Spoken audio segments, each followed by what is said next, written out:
building beyond the common man.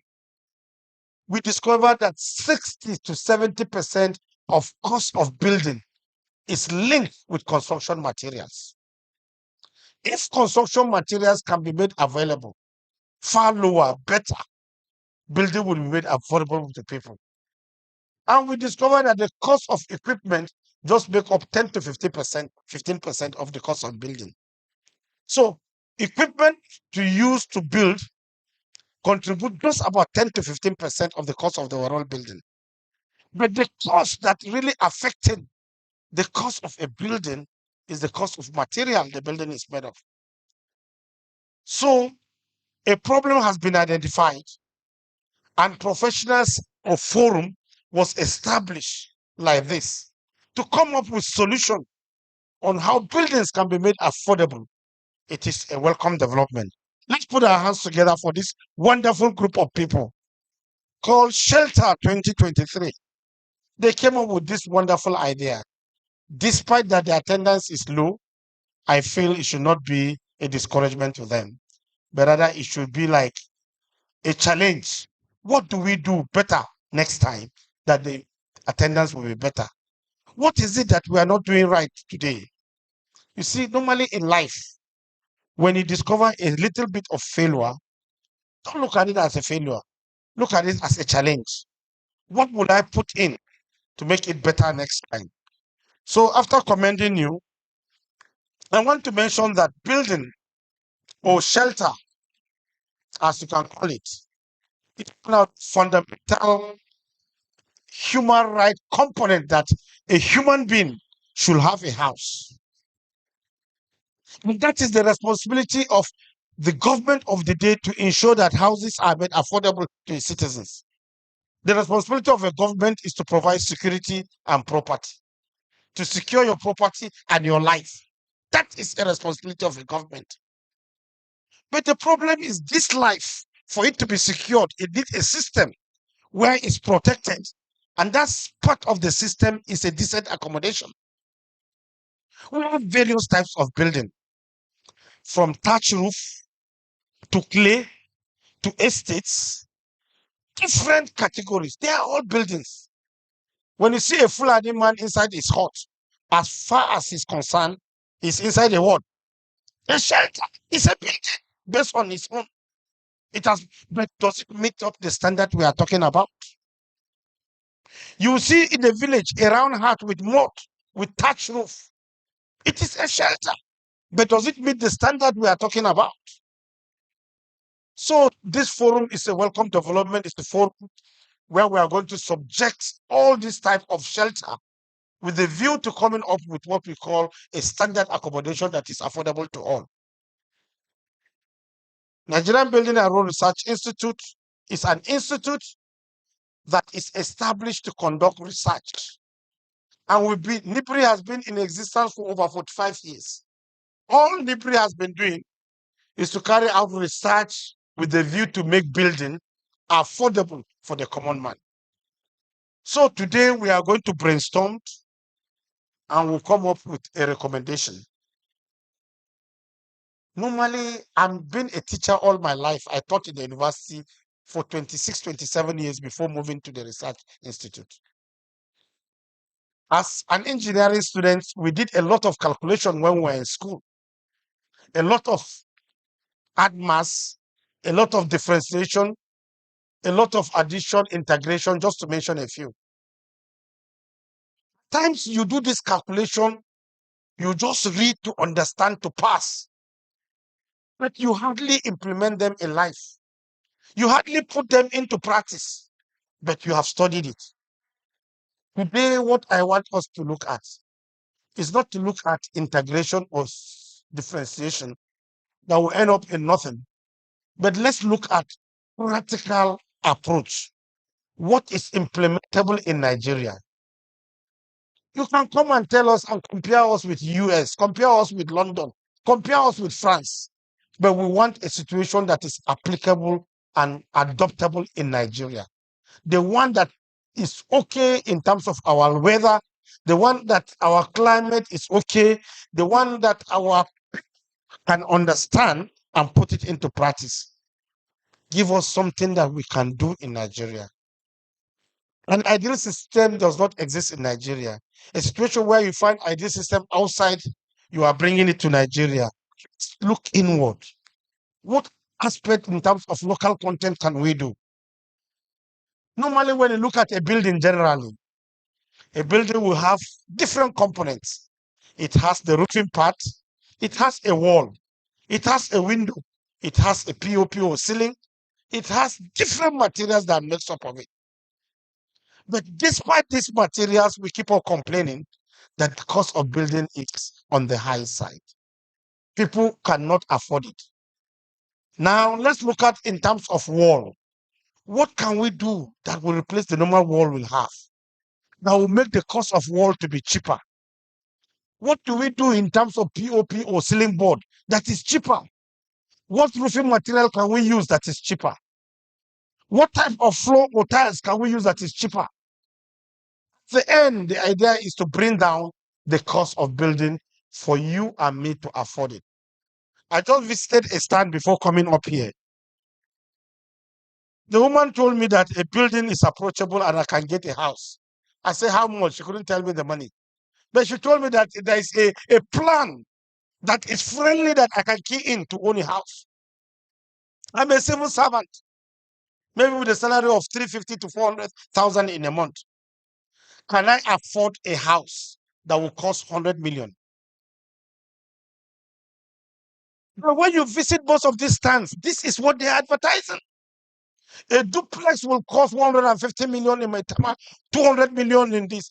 For Judas' sake, how do I own this type of building? Is it possible? Can we look inward to see how to bring out an affordable building that is you and me can afford? It challenged me. There was a time I have some few money. I said, we've been talking about theoretical aspect. What is the price of a 2-bedroom flat? How much will it be okay to construct a 2-bedroom flat without profit? Let me see. I set up a team. I gave them a plan. 2-bedroom flat. I gave them a location in government girls secondary school, Amak Ako, Airport Road, Amak Estate. I said, I want to know the cost of a 2-bedroom flat exactly. Let me have it. I dropped the sum of 2 million naira to the committee. That was 2 years ago. And the team were working. Every item they spend, they were recording it. At the end, the cost of a 2-bedroom flat, we arrived at the cost of 2.3 million exactly. 2.3 million was able to construct a 2-bedroom flat with basic items. That was in 2001, 2 years ago. 2000, yes, 2021, the year 2021. We did it. There was a record of every item one by one. 20 bags of cement. This is it. Labor for this. I said, I don't want profit. Let me see at the end how much are we arriving at. The sum of 2.3 million was arrived at the end. By then, the vice president, Osibanjo, by then, I made a memo to him with the plan to see if that can be replicated. A very friendly, basic 2-bedroom with a dining, 2-bedroom with 2 toilets, one in the master's bedroom, one to be used to serve the visitors and one of the bedroom, with a kitchen tile on the floor, not on the wall, please. But basically, we arrived at 2.3 when the price of cement was about, is it 2,800 naira by then? 2008 or 2009 per bag of cement for 50 kg of cement. But today, that is not feasible. But the idea is that I want this conference to look inward. Let's see, what can we do different? What can we bring as alternative to this material to see to it that people can afford it? It's not possible for us to have a building that is about 100 and something million for everybody to afford it. It's not possible. But can we look inward with respect to the quantity of materials that we have? We have a lot of laterites. We have a lot of agricultural waste. We have a lot of natural waste. If waste can be converted to material that is durable, material that can be used, I think we might be taking one stone to kill two birds. One, we'll be using waste as a raw material to convert it. By then, if we are using a raw material from waste, we are reducing the level of pollution in the society because we are using a waste. And another thing is that we are bringing an alternative from something natural. We might end up reducing the cost of what is there. So today, I want to complete my opening remarks by appreciating these wonderful committees that looked at a way of coming up with this wonderful conference called Shelter Conference. And I believe this conference will end up with good recommendations, recommendations that are implementable, not recommendations that are abstract, not recommendations that are blueprints from America, blueprint from UK, blueprint from developed countries, and borrowing it to Nigeria. That is not our idea. Our idea is to look inward, in line with Presidential Order number 5, which stipulates that we should use local content to come up with things that are sustainable, buildings that are affordable, buildings that you and me can patronize. Once again, thank you very much.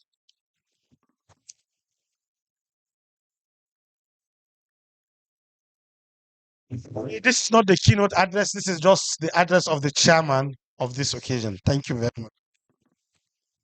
Take care.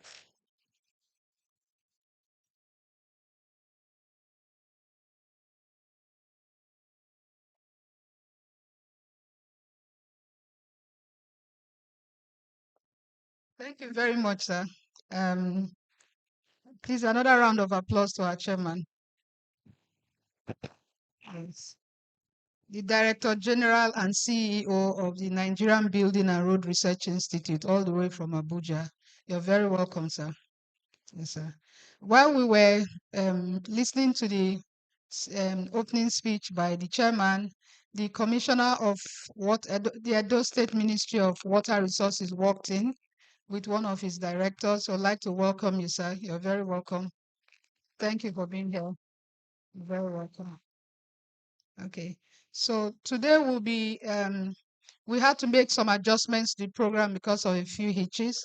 Today we'll be taking 3 presentations, and the Director General has a huge presentation to make to us, which is research based. And you heard the way he spoke, you know that he's not answering professor for nothing.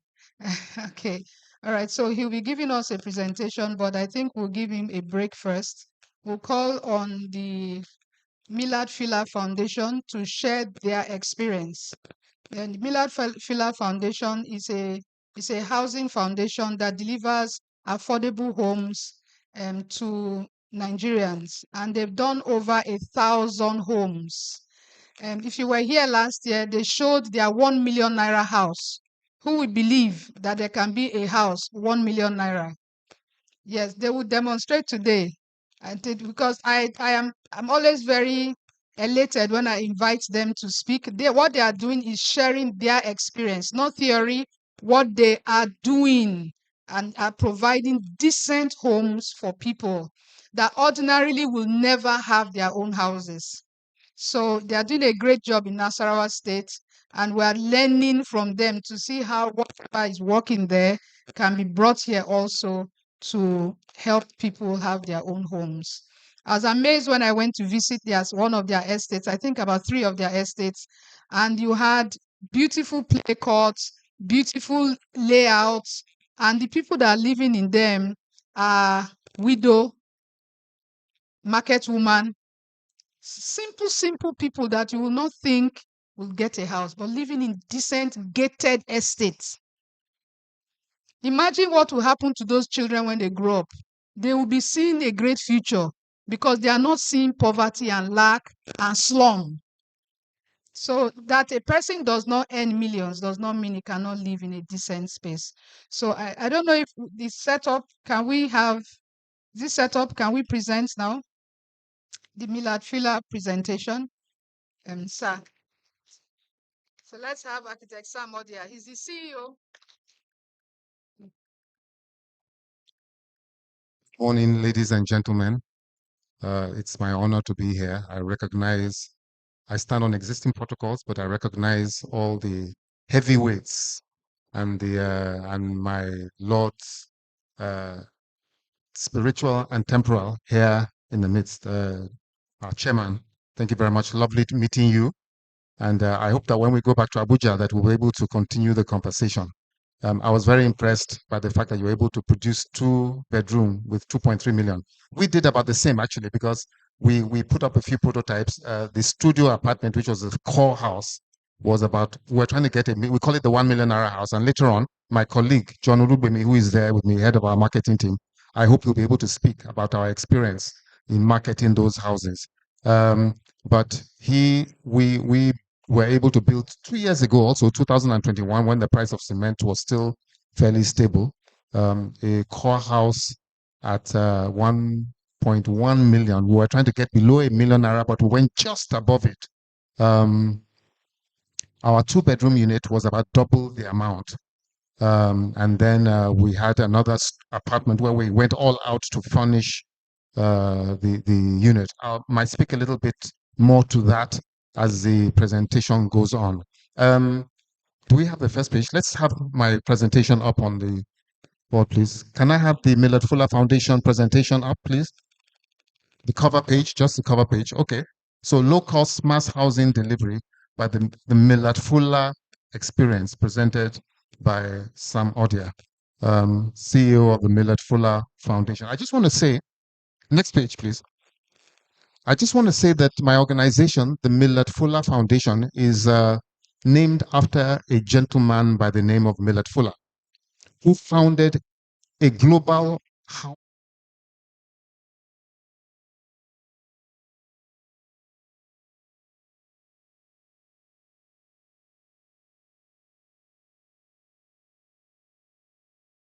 non-profit housing organization. I ran the Nigeria country program for a few years, 2002 to 2005. And at that time, we were in 100 different countries around the world. Millard Fuller, the founder, interestingly, is not even a builder or an architect. He was a lawyer by profession. He died in 2009, but his story is really very interesting, and I think I'll just share it with everybody. He was a man who became a millionaire by the age of 29, an American by birth. And all his life was consumed with business and making money. Just like many of us here in Nigeria, we wake up in the morning trying to make money, and we go to sleep at night. The children are already in bed. We're up again early the following morning, and our children hardly know us. They hardly see us. We're just so busy doing business and making money. And this was the life that Millard Fuller lived when he was that young. He was married to a lovely young lady called Linda Fuller, and they had 2 children at the time. Or was it 3? I think 3 children. But he just never had time for his family. Business, business, business. Money, money, money. One day he came back from work, and, as I say, he was a millionaire. He had money. He espoused his wife, gave her a Cadillac, cars, everything she wanted, she had it. He came back home one day and saw a note saying, "Darling, I can't take it anymore. I've left." Left? I'm giving you everything. What? These Oyinbos can be very funny. You give a woman money. You give her a big house. You give her everything. What more does she want? She wants you. So she said, "Look, I have everything. It's true, but I don't have you. Your children don't even have you." So he went chasing after her. She traveled. She took a flight to another part of America. Is a big country. So you can take a flight that will take a very long time to get to you. But he eventually tracked her down, and they spoke about it and said, "Look, what's the problem?" He said, "Look, all our life is just money, money, money. It's not going anywhere." And right there and then, they decided to dedicate their lives to God. He said, "Look, he's going to do something. He's going to give away. If this is what his money is doing for him, he's going to give it all away." And he did. He gave his $1 million wealth away to the poor and went into Christian ministry. started working in a place in America, Georgia, called Americas, and worked there in a big sort of farm where Christians were basically living out the principles of Jesus Christ, and building houses for the poor on a zero profit, zero interest basis. They called it partnership housing, where you partner with the homeowner to build their own house. And that was the very beginning of it. 1973, 74, this happened. About 3 years later, God called him to go to DRC, the Congo, Democratic Republic of Congo, Zaire at that time. And he worked there for about 3 years, built, I think, about 500 or 600 houses during that period, all for the poor. And these houses were sold to these poor families at zero profit, zero interest, basically built on an old scripture where it says, do not lend money, do not lend to the poor for interest. So basically, that was the basis on which he started this ministry. And it was very successful. And then after 3 years, he came back in 1976 to America and established this organization called Habitat for Humanity. And they spread all over America and began to spread to other parts of the world. They eventually came to Nigeria in 2002. And I was very blessed to have been a volunteer with them for about a year and a half when they started working in Abuja, in the Abuja area. Actually, they were working in about 3 different states. Nasarawa, Plateau states, and I think in the FCT. And I volunteered for quite a lot. And this is where I cut my teeth in affordable housing. Most of our houses at that time were rural houses. So we were working specifically in rural areas. Shendam, to be precise. Wamba in Nasarawa State. There was another place in Niger State that we also went and visited.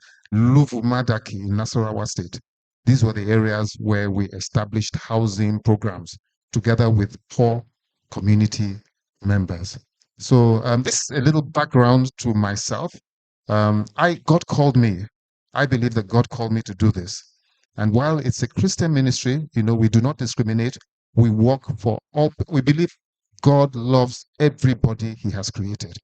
And so whether you're a Muslim, whether you're a Christian, whether you're a Babalawo's child or whoever you are, you deserve a decent place to live. So, and that's the thrust of the ministry that we worked. So I was really blessed. Next slide, please. I was really blessed to be able to volunteer for a year and a half. And eventually I became the CEO of the national director of Habitat for Humanity. And I oversaw the country program in Nigeria. Now, a few years later, Millard Fuller left the organization he had founded and set up a new organization called the Fuller Center for Housing, also doing exactly the same thing that Habitat for Humanity did. And I was blessed to be able to leave Habitat for Humanity and start the Nigerian branch of the Fuller Center for Housing. So I'm sort of like the pioneer director, but this is an organization that goes beyond me. And when I retire, the others will come in and continue the good work. I'll tell you a little bit more about what we have done by the grace of God, but let me just go back to this. Go back to the first page, please. Go back. So MFF Housing, we have a subsidiary called MFF Housing. So we're the construction arm of the Millard Fuller Foundation, a faith-driven non-profit organization which promotes collaborative and innovative partnerships with individuals and organizations in an unrelenting quest to provide on a sustainable basis affordable housing for people in need. So partnership is very important to us, as it was to Millard.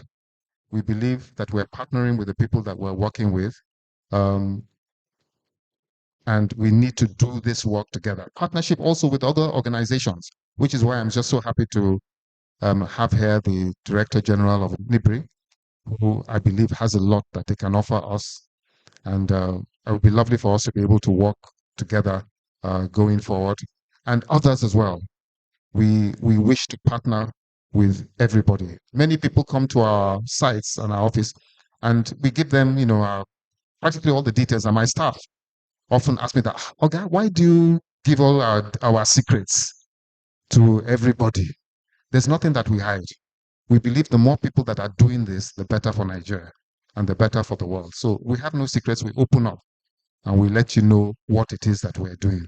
And I don't think there's anything, it's not rocket science to build affordable housing. I think the first and primary thing that we all need is a committed heart, just as the convener of this event, architect Cecilia, has. I've seen in her a committed heart, a heart that's ready to go on whether or not money, I mean, this kind of thing is a long-term thing. If at all money flows into your pocket, it could take 10 or 20 years. You know, I've been at it for about 24 years now, building affordable housing and working in this sphere. So, and well, God is keeping me, but I won't say that the money has started flowing into my pocket yet. So you've got to be committed to stay on it that long.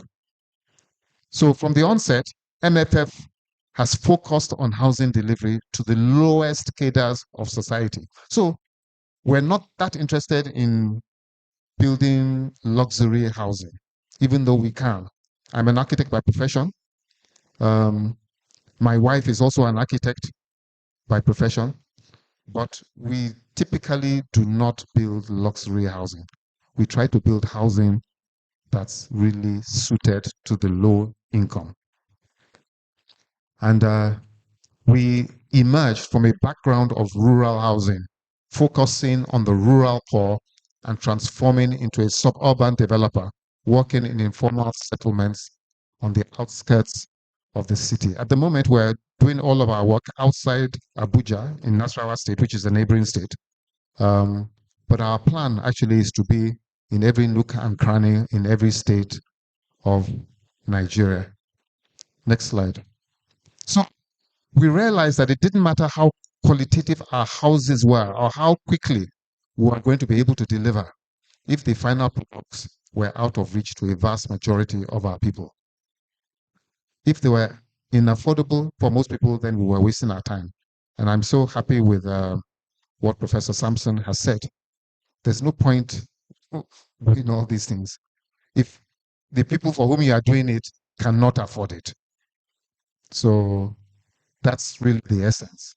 So for 4 years, my organization, MFF, our projects were judged the most affordable in Nigeria. And since 2019, our homes were also adjudged by the Center for Affordable Housing Finance. Yesterday, we were supposed to have a presentation by Kisia Rust of the Center for Affordable Housing Finance in South Africa. They do a global research. Every year, they go to 52 countries around Africa, trying to find out the lowest cost houses produced on the continent in Africa.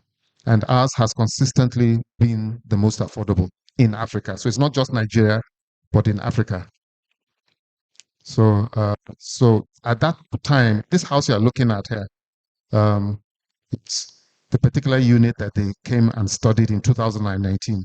It was a 1-bedroom unit at about $8,000, the equivalent of $8,000 at that time. Next slide. I just want to talk a little bit about the social pyramid in Nigeria. This study is a well-known study that was carried out by KPMG several years ago, and basically they divided the Nigerian society into cadres, and they said, look, 78% of Nigerians earn less than 40,000 naira, and this was about 5 years ago. I don't think our income levels have moved up that much. If anything, they have gone down further in dollar terms. So when you consider that 78% of Nigerians earn less than 40,000 naira a month, it means that 40,000 naira is higher than the median or the average income. So if you're trying to build for the average person, we need to be looking at people who are probably earning 40,000 naira a month. That's 480,000 naira a year. And it's not all of their money that they will give towards housing. So the mortgage that you should be looking at should be approximately 1/3 or 40,000 naira. So that's maybe 15,000. Let's just even say 15,000 naira a month. So if your house is costing more than 15,000 naira a month, or your mortgage rather is costing you more than 15,000 naira a month, we believe this is not really affordable housing. You know, everybody's using that term affordable housing, and really, I think it has been abused. Many of the 20, 30, 40 million naira houses we see today are still described as affordable housing. But the question is, are they really affordable? So that's a quick diagram. We see that more than 4 out of every 5 people in Nigeria earns less than the minimum wage. So even this minimum wage of 30,000 naira that is touted is actually above average income in Nigeria. MFF's mandate is to create value at the bottom of the pyramid. We cannot continue to neglect 80% of our population just because, according to one of our former ministers of housing, there's no low-cost cement. So what are we supposed to do? If people with one brain, just as we have, can get their citizens on the moon, not because it is easy, but because it is hard, surely it can't be harder to get our people into houses. You understand what I'm saying? Next slide, please. So according to Center for Affordable Housing Finance 2021 annual housing report, only 61% of urban dwellers in Nigeria are able to afford our incremental one-bedroom unit using locally available financing options. By our own experience, however, shows that far fewer are able to obtain the financing necessary to purchase this house. We all know how difficult it is to access mortgages in Nigeria. FMBN is everybody's dream. That's what we all want. But how many people can actually access it? They don't have all the money in the world. So building costs need to go lower still. Building costs, as our chairman has said, building costs need to go lower still. That's funny. Just when prices are going higher, we have to keep driving the price down if we really want affordable housing for everyone. So next slide. So what we really need to come up with are innovative financing solutions. The materials is one thing, but if we can't get materials at the price we need them, we need to have really, really innovative financing solutions. Really innovative financing solutions. Perhaps cross-subsidy might be an example. Finding a way to generate long-term funding. So we just need to be innovative about it. There are many drawbacks. There are many issues that are mitigating against our ability to do the needful, but we need to be creative. So this is a picture of our 1 million naira house, as we call it. It's actually 2,000. At that time, it was just a little below $2,500. Now, you know what $2,500 is at today's rate. So the price has doubled since that time. I'm sure that will be the experience too of NIBRI, that the 2.3 million naira house that they built in 2021, if they were to build it today, might be more like 4 million or 4.5. That's just the truth. So it means we have to go back to the drawing board and try and look for innovative ways. So that's it. So it's an incremental housing design that starts off as a basic starter unit for all workers, hopefully, and even school leaders. We thought, look, wouldn't it be nice for you to leave school, to finish your youth corps, you get your first job, and government provides you with this small starter pack. Just a self-contained, a studio apartment that you can expand by 2 bedrooms on your left and another 2 bedrooms on your right, at your own time, at your own pace. So that's it. John can speak more to this when he gives his own presentation. I hope he'll be able to do that. Where's Architect Cecilia? I hope you'll be able to give John a slot to speak about our experiences in the marketing sector. Yes, thank you very much. So this particular unit, by the way, was inspired by Federal Mortgage Bank's most popular product called the 1 million naira home renovation loan. This is one of their most popular products. I mean, they give more home renovation loans than they give actual house loans. You know, everybody goes for 1 million naira home renovation loan. There are many people are said to use the money for other things. I cannot verify that, but we just thought, look, if you can give a loan for 1 million naira to renovate your house, how about if people could get that same loan and start the process of home ownership? And that's what really inspired this model.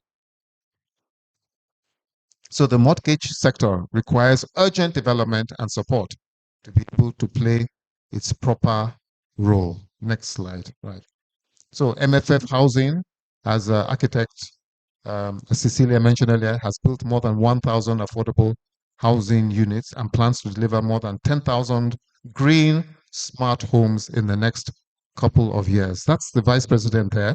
Go back, please. That's the vice president there dedicating our 1,000th house last year. Most of those houses in that particular estate, which was a 258 unit housing estate, financed interestingly by the Swedish government, you know, but that most of them were met EDGE standards. Yesterday, I believe we had somebody from the AIFC who came to speak to us at this conference. They sort of supervised our construction to meet EDGE standards. So the bulk of those buildings in that last estate that we built are smart and they meet EDGE standards. Going forward, all of our buildings will meet EDGE standards. We're focused now on creating smart, energy efficient houses. So next slide. We also do a lot of training. We train artisans at MFF. So you can see there that we've trained more than 253 youths in construction skills in the last 4 years. It's a major part of what we do.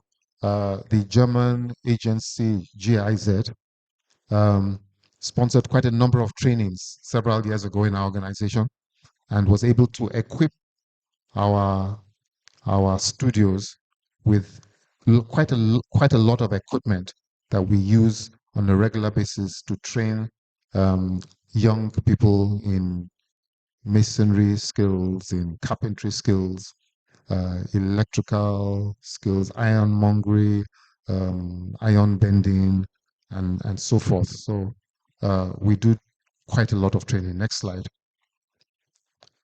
So we continue to be at the vanguard of job creation and skills development with a deliberate policy to encourage women.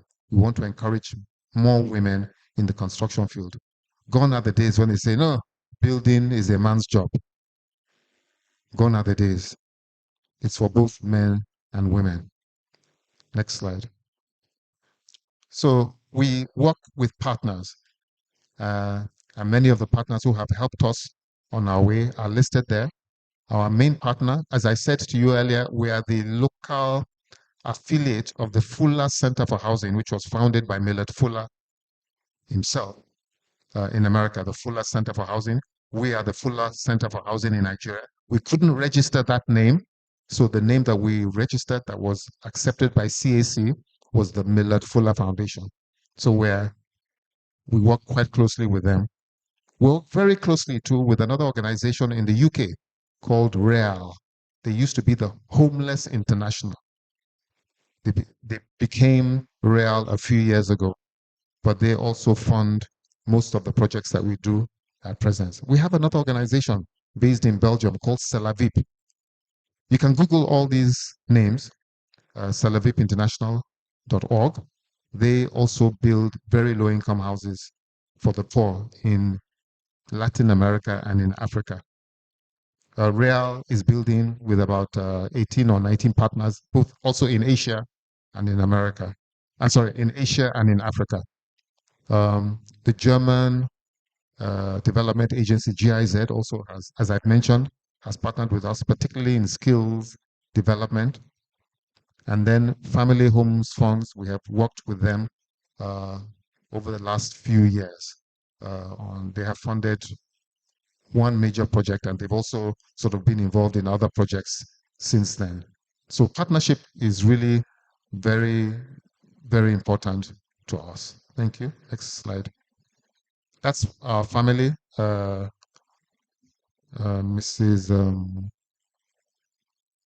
Oyewale, yes, so that's her, one of our homeowners in the Saturday project. This picture was taken many years ago. All those two little boys you see are about 6 feet 2 inches tall now.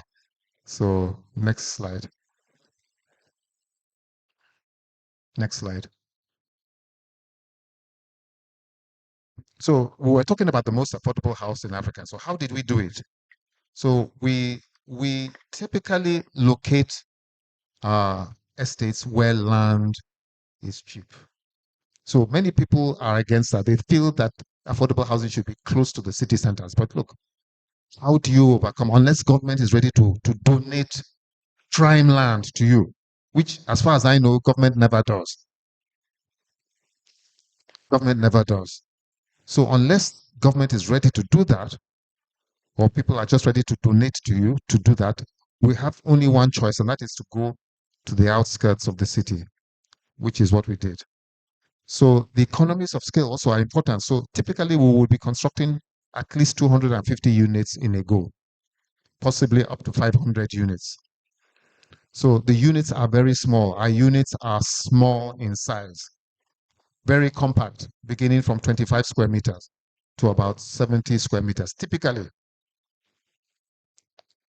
One of the things I learned when I was working with Habitat for Humanity is that what ordinary Nigerians require is really not that much. Is really not that much. I believe it was ex-president Obasanjo who wrote a book called The Beast Called Man or something. There was a book he wrote about his prison experiences. And he realized when he was in prison that to survive and to stay healthy, it doesn't take cornflakes and Rice Krispies and bacon and egg and all the things that we like to eat. Basic things are sufficient. And at that level in society, what people are asking for is basically a very basic, simple, decent, and affordable home. The embellishments can come later, but what we need to start off with is something very simple, very decent, and very affordable. So that's what we try and deliver. Our houses are semi-detached bungalows. So because of the partitioning wall, we can share between apartments. So we save money on that parting wall. And then we have a very efficient project management team. Our projects are really executed with military precision. We have about 3 professional PMPs in-house. So project management is very key to us. Then reduced overheads and profit margins. Many times what kills a project is just the overheads. That big popper called CEO and the directors, you big people, directors, all you big people sitting in front. We are the ones who often kill projects. So we have to find a way of ensuring that overheads are brought down low for the sake of what we're trying to achieve. So next slide. So in summary, we have built 1,031 houses to date. Our projects have been adjudged the most affordable in Nigeria since 2016. And since 2019, our 1-bedroom unit was acclaimed by CAF to be the most affordable house built by a private developer on the African continent. So MFF is currently developing 1 million. We've already finished that. We showed you pictures of that house.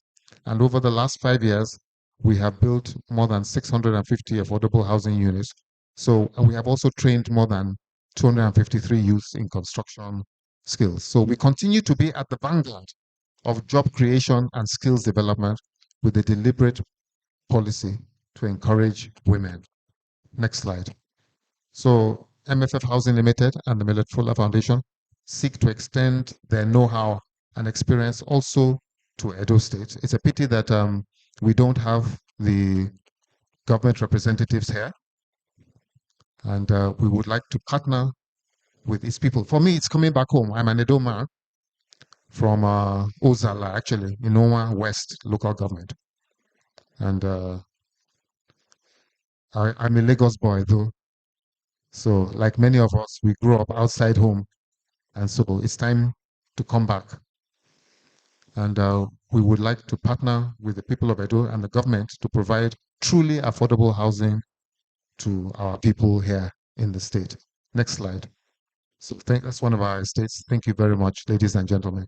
I think I'll take a few questions here.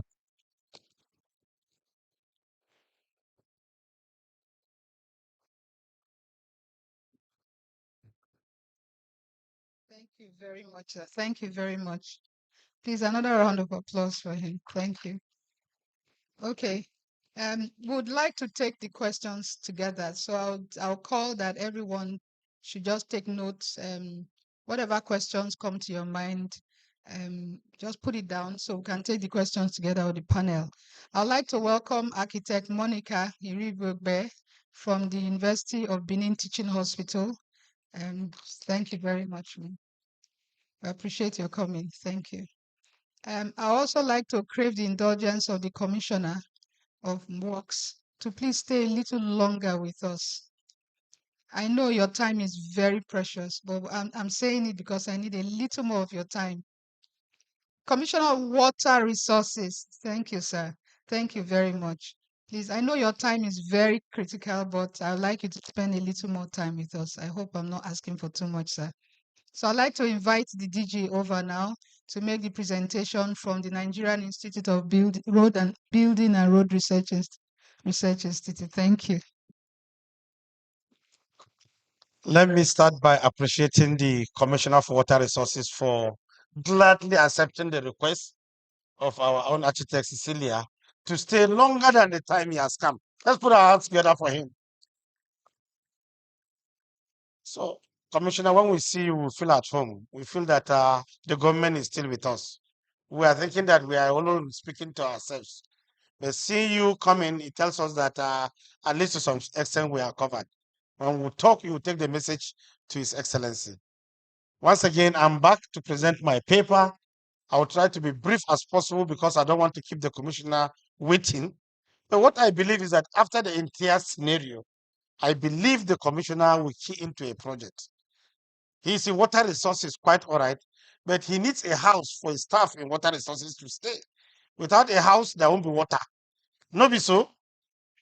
That's the situation. So thank you very much. Can I have my slide on the screen? Wow, thank you very much. I don't know, Commissioner, you are staying beside. I wish you are facing the screen very well so that you follow as the presentation is going on. Can you follow from there? Oh, it's all right. This is just next slide, please. No, go back, please. Let me talk about the first. Yes, I'm speaking as the keynote speaker at Shelter Conference 2023. And basically, it has the theme affording housing. Affording housing. Is it affordable? That's the question. Affordable housing. Is it affordable? Can you purchase it? Can you own it? Or is it just a mirage? A mirage is that when you see something at a far, you might be thinking you can grab it, but it's beyond you. But what we are trying to do today is to make it available for people to buy it, for people to own it, for people to use it. Next slide, please. The entire presentation will have an outline like this. It has some basic introduction. Then it looks at some of the normal conventional building materials we have. We look at the natural available materials that are available. Then we'll look at what NIBRI was able to do to look at different materials that NIBRI is not a mirage. We went to the lab, we did it, and it's still available. Then we'll look at those things that NIBRI was able to do with respect to trying their own in their own simple way to reduce the cost of building, making it affordable for everybody. Then look at the challenges that we are facing. Despite that these things are available, then we can have conclusion and recommendation. Next.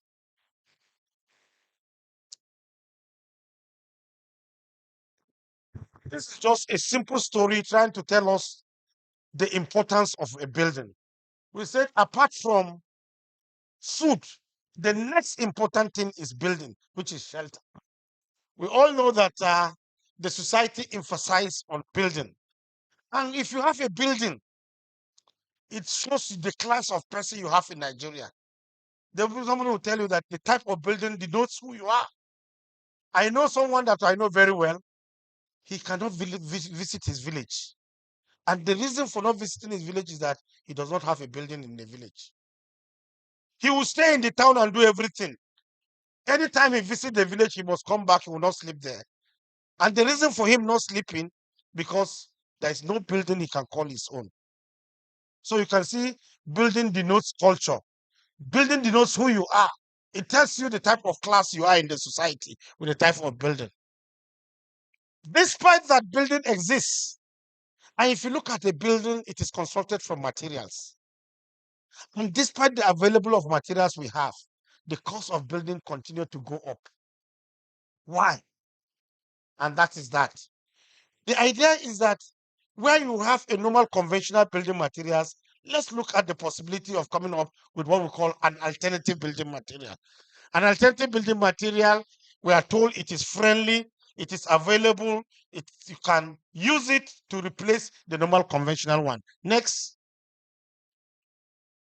These are buildings. I try to give a picture. The shelter, quite all right. But if I give a choice, make your choice out of this available one. Nobody will go to the down one. Nobody will go to the down middle one.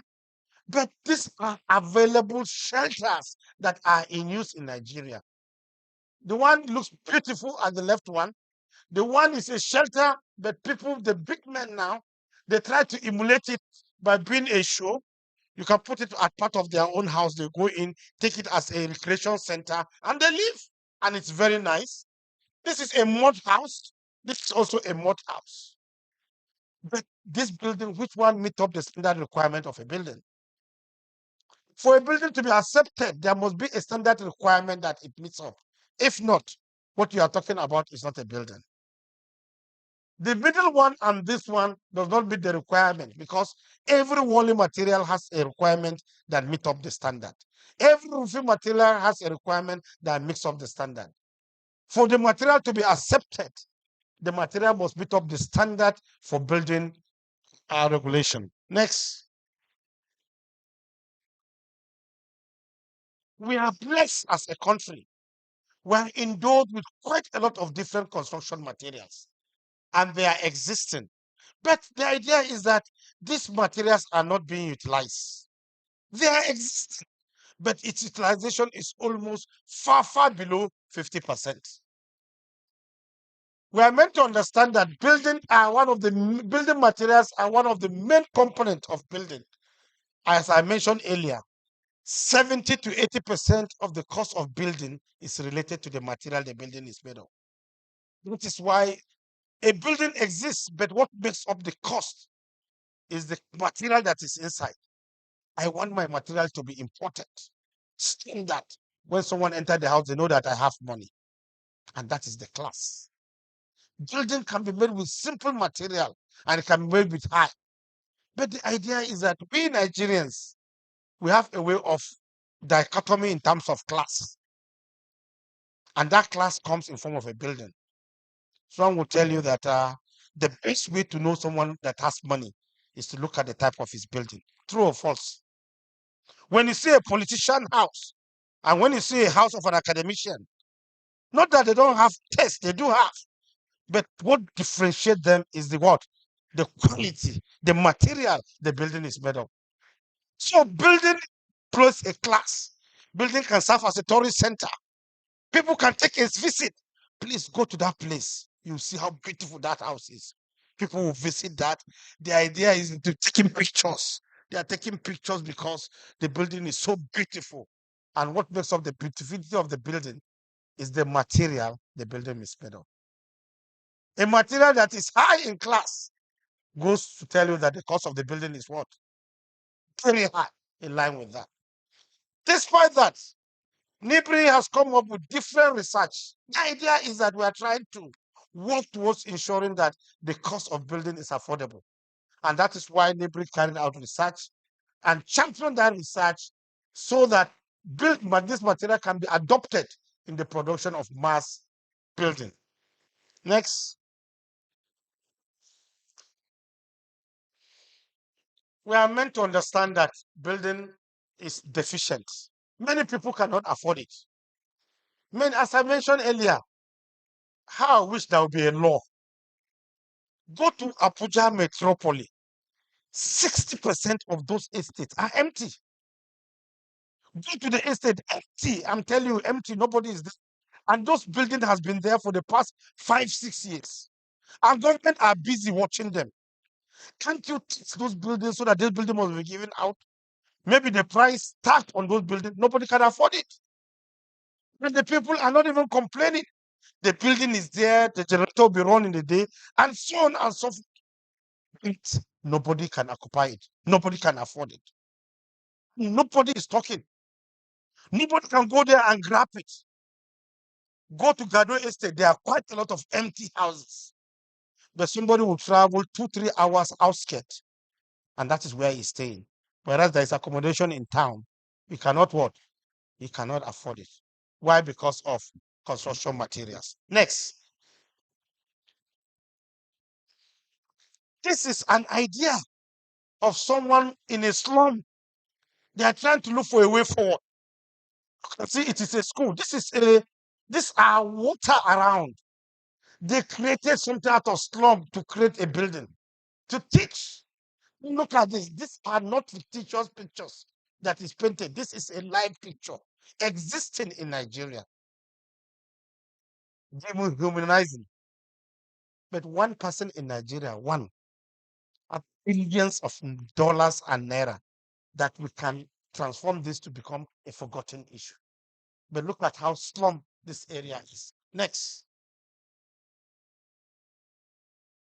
Affordable building. Is it possible? Yes, it is possible. So this paper that I'm presenting today will highlight some of the conventional materials as well as alternative materials and technology developed by NIBRI, which when put in place, it can work towards drastically reducing the cost of building in Nigeria. Next.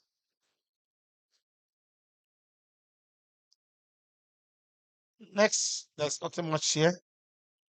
Yes, let's start with the simple one called the normal conventional materials. There are various types of materials that we have, but the simple ones today are cement, steel, fine aggregate, quartz, steel, just to mention a few. Each of these material is unique in its weight, unique in its strength, unique in durability, and unique in its cost. How you mix this material matters a lot, but these are normal materials or normal conventional materials that we have. Let me talk about steel. The quantum differences that have been observed in the prices of steel from Y12, Y16, Y20, it is almost 200% or 250% increase as compared to the price of last 2 years. Who have an idea of a price of Y16 in the market? Who has idea of Y20? The Honorable Commissioner, take a visit to the market. Steel is very, very important in building, especially if your building is called reinforced concrete. Reinforced concrete simply means concrete and steel mixed together. Reinforcement simply means it's a concrete that cannot be able to carry the load. It needs support in form of steel. To reinforce the concrete, concrete is weak in tension, but good in compression. Steel is bad in compression, but good in tension. The two properties are mixed together. They serve as one material called reinforced concrete. So the cost of steel is alarming. Let me talk about a little bit of steel. I'm not going to scare you.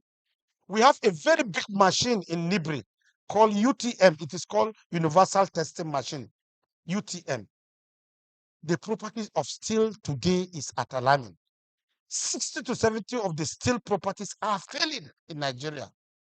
Why? Because the raw materials used in producing steel, they are using accident recycled vehicle to produce this. So the tensile properties of steel and other materials are in doubt, are questionable. We have done that test and the result is there. Very soon, I want to make a public announcement so that I'll draw the attention of Standard Organization of Nigeria so that they will be on the watch out with respect to the quality of steel sold in Nigerian market. Steel cement, last 2 years, the price of cement is about 2.8 thousand, 2,800. But today, the cost of cement is 5,200 somewhere, 5,400 somewhere, 5,000 somewhere. You can, in Benin, is how much? So you can see, these are what we call normal conventional materials. And we don't know where the prices is going. The Minister for Works has come up with a mindset of going into rigid pavement instead of using flexible pavement in our road construction. He's saying that all Nigerian roads, he wants to lift the use of asphalt. He wants to shift from asphalt to concrete roads. That has been what he has been agitating. And that alone, there will be a quantum jump as far as cement is concerned. I'm telling you very soon. So with this, a problem has been established already. Now the cement factories now are saying there is no diesel. The cost of diesel and power is linked directly to the cost of production of cement. And if there is overproduction of cement to meet up the demand, the price must go up in line with the factors affecting the production. My commissioner, let us burden up ourselves. A lot of problem is coming up because these factors I'm saying as the materials, they will never be stagnant alone. They will continue to go up because of what we are envisaging. Next, please. These are other materials that are naturally there. Ceramic, timber, glass, plastics are natural conventional materials. We use them in our building.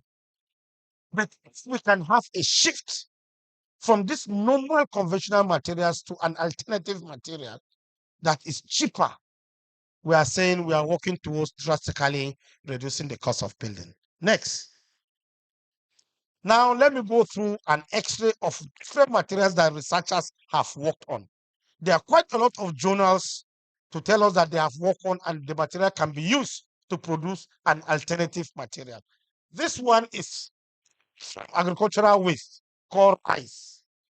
Rice, we have the husk and the straw. These two are waste. The husk can be used when you burn the husk. What you have is an ash. And this ash can be referred to as a pozzolanic material. A pozzolanic material is a material that is not cementitious alone, but when you combine with cement, it behaves like a cementitious material. You can mix it in a ratio of 70-30, using 70 bags of cement and 30 bags of the pozzolana. So if you use it instead of using 100% bag of cement, you are using a waste of 30% and a cement of 70. When you mix it, you get a material that is durable, functional, just like cement.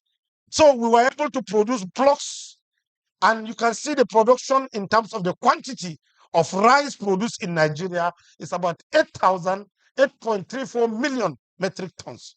And there's no location in Nigeria they don't cultivate rice. After taking the paddy rice, the other things, we can convert them to useful material. Next. These are waste, glass and plastics. They are waste. We're able to convert them very well to construction material, and they are existing. Glass is recycled. Waste is recycled as block insulating material. Glass as an aggregate, we're able to use it. And it is there. The volumes are there to see. Next material. These are jute fibers and silica fumes. Jute fibers are obtained from plants. In the north, they call it rama. People produce and make soup with it. The fibers are there. We can use it to produce bats. And we can use it as material for POP. Instead of importing this POP material, this fiber, we can clear it and it becomes material that we can use in Nigeria. And it has been there. Silica foams are obtained from production of steel. You can see they produce this. Part of it is to use it as a pozzolana in the production. Next. Fly ash and blast furnace slag. Fly ash is a byproduct of coal. Nigeria produce a lot of coal in Enugu. But the idea is that we have shifted from coal-generated plants to thermal plant and hydro. And up to today in South Africa, people are using coal to generate electricity. This waste that you get after burning coal is called fly ash. And this fly ash, we can use it as supplement in cement production. It is a waste, you can throw it away, but we can recycle it and convert it into a normal conventional building material. This one is produced from steel. Steel are produced almost Delta Steel, Ajaokuta, Jos, Katsina, and Osogbo, all are producing this. These are wastes to get it from there. When you grind them, it becomes pozzolanic material. Next. Let me not buttress you with time. Empty cup ash, maize. This maize, when you remove the maize from it, the cup is used. The timber waste, we can also convert them as construction material. Next. Rubber chrome, this is what we use. Yesterday, I was watching the television. Customs are busy burning tires. These tires are waste, we agree. But we can cut them and recycle them instead of burning them. Is that the best way to discard the tires? Tires are raw materials. How many volumes of waste tires do we have? Used tires, fake tires. Let's cut them into crumbs. We can use this as a raw material for the production of something. Then you see custom putting fire, burning them, causing pollution in the atmosphere.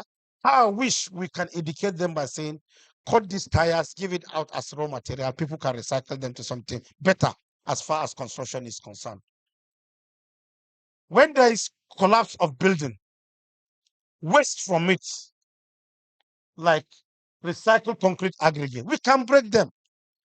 Before, let me tell you, for instance, this mass macadam, this asphalt before, when they are removing it, they cut it and go and throw it somewhere. We made a submission. We said, put it back to the system of production of asphalt. Come back and relay it. That's what is happening now in Abuja, Kano Road. When they scrape the surface of the asphalt, instead of taking them to throw them somewhere, we put them back to the asphalt plant. Mix it together. It becomes raw material for the production of what? Of asphalt. Then they reapply it. It is called recycled aggregate, recycled asphalt. It can also be used. Next, this granite and bagasse fiber. This one is sugarcane. All these are waste, but we can recycle them to construction material. Next, reeds and bamboo is very, very important. I don't know if Benin, you have a lot of bamboo in this area. Tell you what bamboo is done. We have done quite a lot with bamboo. Bamboo is big money. Bamboo is wealth in disguise. These are materials that are existing. Next. Purpose like corridors is there. These are always. Next. Nut shell, coconut lumber. Next. Fine. We're able to look at all these items. Some are industrial waste. Some are agricultural waste. Some are waste that we don't need them. They increase the level of pollution in the society. If we can use this waste basically to recycle them to something useful, I believe instead of using a normal conventional material, because you are using a material that the raw material is waste, it will be friendly as far as the volume is much. And the cost of building will reduce because this will not be as expensive as the normal one because we are getting it from a material that is very low in terms of cost. No, take it back. There's something I want us to know. Before we use this material that is mentioned, there are some fundamental things we need to ask ourselves. The first thing, is the material available? Yes, it is available. Is it sustainable in terms of the quantity? If today I cut it, tomorrow, will it disappear? Or is still there? Yes, it is there. Is the material durable? Some might not say it's durable, but once it is recycled to something better or processed, it becomes durable. Next, is it expensive? No, as compared to the normal one, it might not be expensive because the raw material is what is available. Now, the next thing is what of the technical know-how? Can we teach people to do it? Can people learn from it? Is this something that can be adopted? Why not? Technical know-how is not a rocket science. It is something you and me can learn. Even a semi-illiterate person, once subjected to simple training, he will have something to do with it. So what have we been doing in Nigerian Building and Road Research Institute? What have we contributed as far as trying to reduce the cost of building? NIBRI was able to do quite a lot of areas. I'll just use 5 to 10 minutes to rush what we have done for people to see. Let's look at it first. Next. The first we did was Pozzolana. I've spoken about Pozzolana very, very well. We have office in Ota, opposite the Covenant University, and we have an office in Jos, in Bokos precisely. These are two plants we have developed. That of Ota, we use agricultural waste and clay to produce it, while that of Jos, we use scoria. Scoria is that perforated stones. Can you still remember stones that people used to clean their legs? That stone that is lighter. It has perforations. It is called scoria. It is obtained from a byproduct of volcanic emission. In Plateau State, they exist in Kerian Mangu local government. You see them in form of, you go there and pack them. What we did was I sent a team to go there and pack them. People were just looking at us when we are packing them. The next 2 days, I sent teams to pack them. They allow us. I said to go and pack them, they blocked the place. So something must be going on. They asked us, what are we using it for? We said, no, we want to use it. They said, no, we won't allow you to pack this. That this thing is behind our house, it's in our local government, and we have not been using it. You people should tell us this thing must be relevant and important for you. But at last, I spoke to one of the important person there. He allowed us to pack them. But the idea is that we use it to produce cement. No, pozzolana. And this pozzolana, we can use it as supplement for cement. You know, the problem with cement is that it has no alternative. Had it been cement, I always give an analogy like Maggi. If the price of Maggi goes up, I can go to No. Not be so. If price of No goes up, I go to Royco. If price of Royco goes up, I might go to Dawadewa. And there is one advert that the woman is doing it, the food will be going up on telly. What do you call that? They call it Terry or what? Terra. So where am I heading to? If you have an alternative, you will not enjoy monopoly. The price of things will surely go in line. But if you continue to enjoy monopoly, there is no alternative. The prices will continue to. Now, for now, cement has no alternative. It is either cement or nothing. So if we can come up with a pozzolana where cement price can drastically come down, I want to assure you that people producing cement will not enjoy that monopoly they are talking about. Next. This is the plant. Initially, the technology, we got it from China, but we came back to do what we call reverse engineering. We fabricated components of this machine using our own technology from our local content, Nigerian man-made. And these factories are existing. You see, the good thing is that when we do things, we don't have the capacity to have it in commercial quantity. We cannot commercialize it. Then I received a phone call that people from Lafarge came to visit our Pozzolana plant. I was so happy. I said, a cement factory has come for us to partner. I welcomed them. I told my director in Ota, please welcome them and give them the best treatment you can. Discuss with them. Then they said they want to go and see the Pozzolana plant. They went, saw it. Then they said they are coming back. Then later on, I received a phone call that these people came. They said they should open the place for them. They want to snap some pictures and do. You can see they came to steal our technology for them to go with it again. I said, no, I don't want to see them. This is not the partnership that I want. I thought there are people that come, let's sit down on the table. and discuss the technology behind it. But they came to steal our technology because they feel we have started making noise and they feel we are existing as a threat. So this is a pozzolana that is, I'm telling you, it has a clean where you can bond it and very good, you end up getting a good product. Next, you can see these are houses built with the pozzolana. We didn't use cement, we just made cement small with the pozzolana, and you can see quite a lot of things came up from it. Next,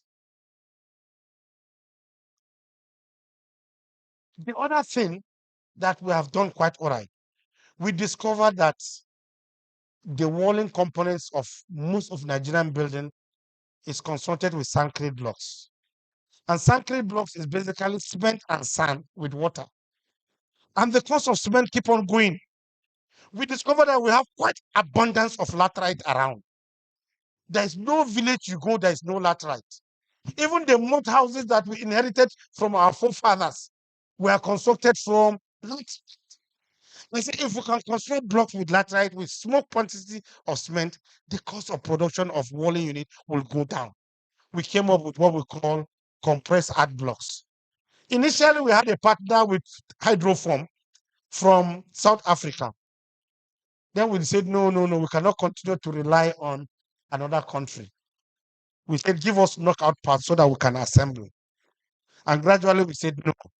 As of today, we fabricate our machines ourselves in Nibri.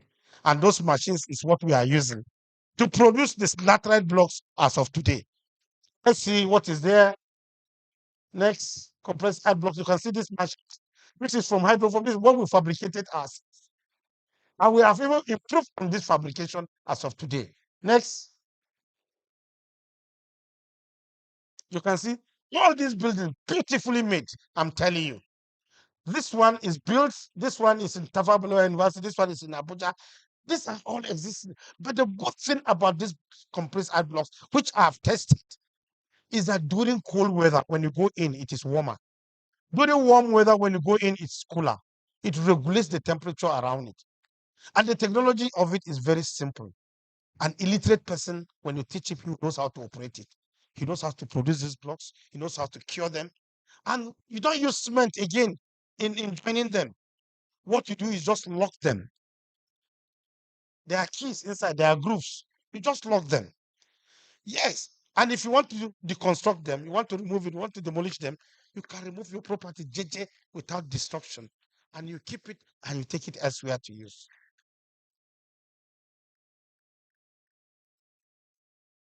Next, we have come up with bamboo. We call laminated bamboo. We took this bamboo, polish it.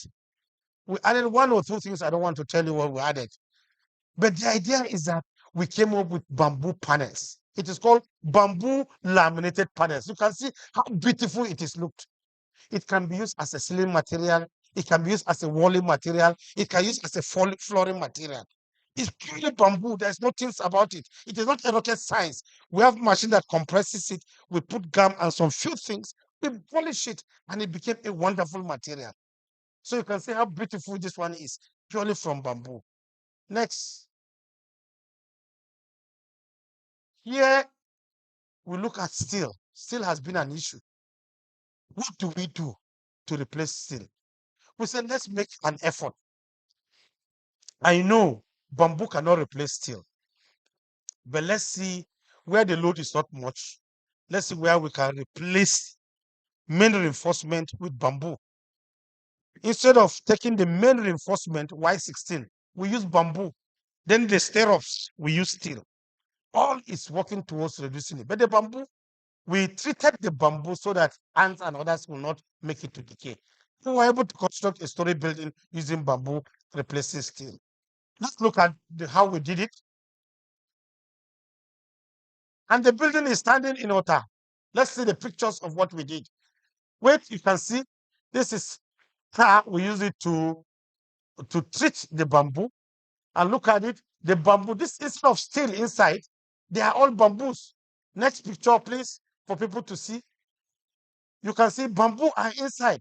Only the stirrups were made from steel. But the main reinforcement are bamboo. Next, look at it. Even the slabs.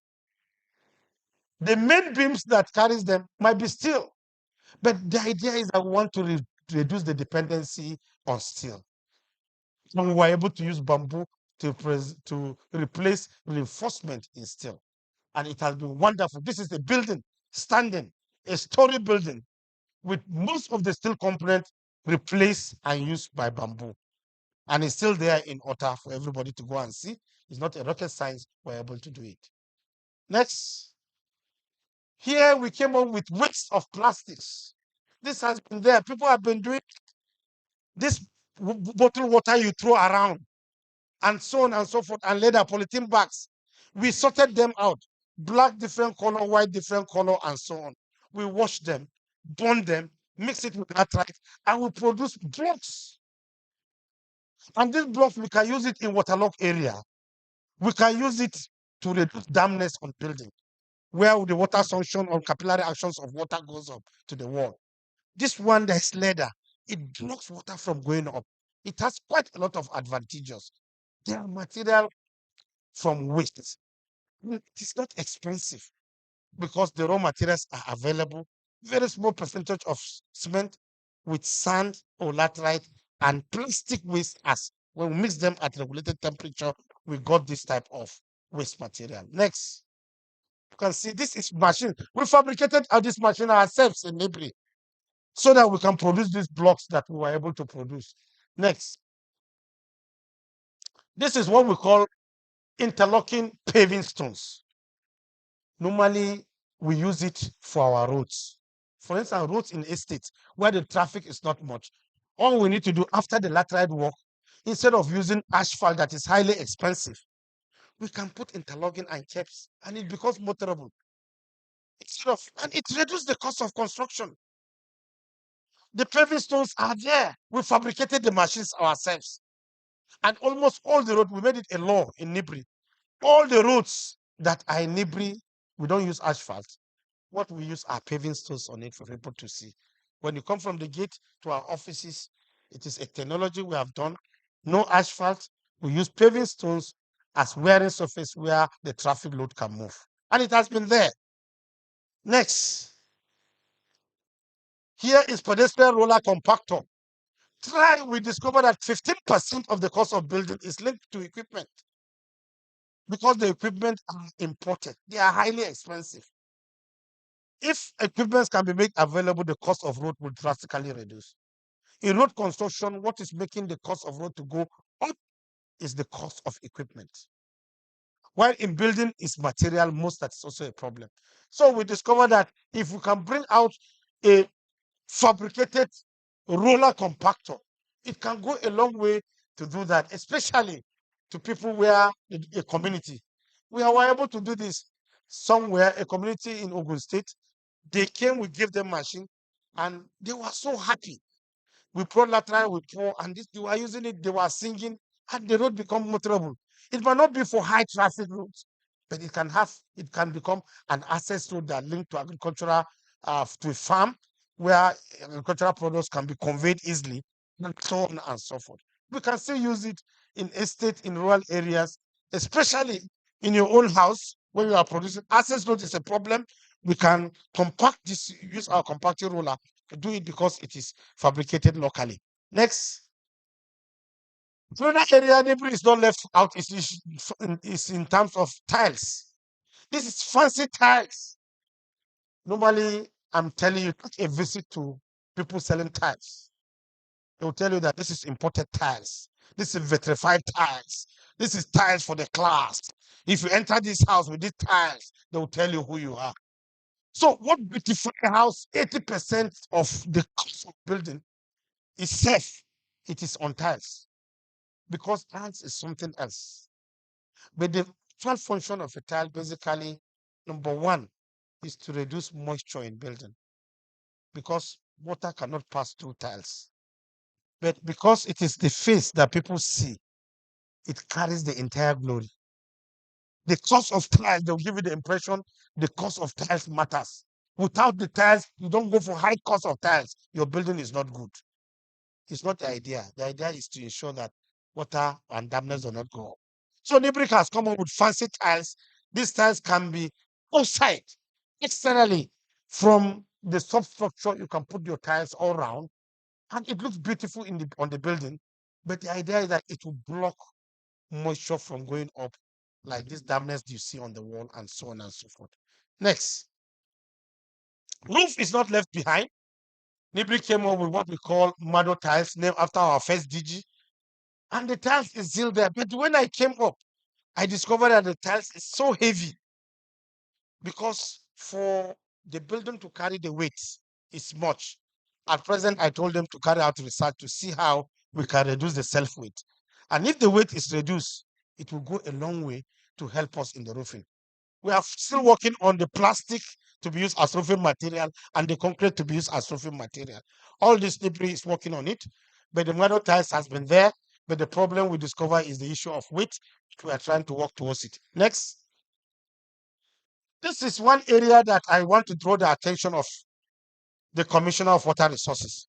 It is called Nipri Dismantable House. You know, cost of land is the problem. Land is a problem. They want a situation whereby I can borrow your land, build on top. If you want your land back, I can move my house somewhere. So the idea is that Nipri Dismantable House, we have done it. Can you give us next slide? Next slide. Next slide so that we'll see the building. Look at it very well. It is framed from steel. It's a technology we have invented. Straight from steel, you can see them. People that were privileged to have visited Eagle Square during Science and Tech Expo, we did this one is still standing. This one is in Eagle Square, where the parade ground is. We built all, you can see, this is Secretariat. Can you see Secretariat? They are all built there, but it is from frame structure. Everything is still framed. We put our items there. And the building is very fast. 3 months construction, we built in 5 days. And immediately after that, we demolish in 1 day and take it somewhere. Dismantable house. You can see it's a story building there. But the good thing about this dismantable house is that we have moved the story building to NASDA. It is now presently hosting the Science and Tech Television in Abuja. There, you can borrow somebody's land, build your house, stay there, 3-bedroom, a story building. When the man wants his land back, you can come take a day or two, dismantle your property. You move your building somewhere and erect it somewhere with no problem, with no item getting spoiled, with no item getting destroyed. Everything will be JJ the way it is. And it's called Nipri Dismantable House. Next, we have discovered one deposit. Sorry, we are talking about houses, but you must look for a road that will take you to the house. Can you build a house without road? So we have to talk about this. This is an invention we have gotten from Ondo. It is called natural tar sand. You agree with me that our refineries are not working in this country, where we are expected to get bitumen from crude oil. We are importing petroleum product. All our refineries are not working. So all the products that come from the crude are what? Are imported. So we came up with a natural deposit called natural tar sand. This natural deposit, after studying, we discovered that it behaves like bitumen. Very nice. It has some bitumen components in there. We started by applying it in patching of our asphalt roads. Let's see the other picture. Next. We patch our road with it. And after 2 years, 2 rainy seasons, the results is promising and it is good. Then we said, let's take a step further and construct a virgin road using the natural tar sand. As I'm talking to you, the road has been constructed. This is the first rainy season on the road. I've not visited the place, but next year I'll visit there to see. It is promising. It is natural deposit of tar sand that has bitumen on it. In Ondo, when we take it, we can use it to construct our roads in our estate where the traffic is not much. I don't know. Am I communicating? Next. Here is one problem that we face. Sorry, I'm a professor of civil engineering. I design a building. I'm a structural engineer. For you to start designing a building, the first thing you need is a design from an architect. He will give you a brief. Architect will ask you a brief from the client, and at the end, a drawing will come from it. If it's a story building or 2 or 3 story building, the first question the person will ask you is, where is the location? What is the soil bearing capacity? Soil bearing capacity means what is the strength of the soil in the Neman language? Because this is the value you use to design your foundation. Somebody in Lagos, as a designer, given a building in Sokoto or Maiduguri to design, he will just sit down and assume a value and he start designing without going to carry out a test. These are some of the factors we have identified that led to building collapse because we have done quite a lot. To guide against that, NIBRI decided to do what we call atlas mapping. We went around each state to take physically the soil, carried out some tests in the lab to get some information in almost all the states in Nigeria. After getting those information, we produce what we call a map from the result we got under what we call NIBRI Atlas map. With this map, when a building is given to you to design, with this map, you will have an idea of the type of soil. So that even if you are predicting or you are estimating, you are going to estimate within the range of the property of soil that you have. So that Atlas map is there. Can you look at next picture? You can see different. It has a footnote. This is a map of which part of the country is this? From northeast is half. Can you see? This is part of northeast, like this cut half. We have done all. We are about to finish south. I think we have done that of Benin already. Very soon it will be captured in form of a map.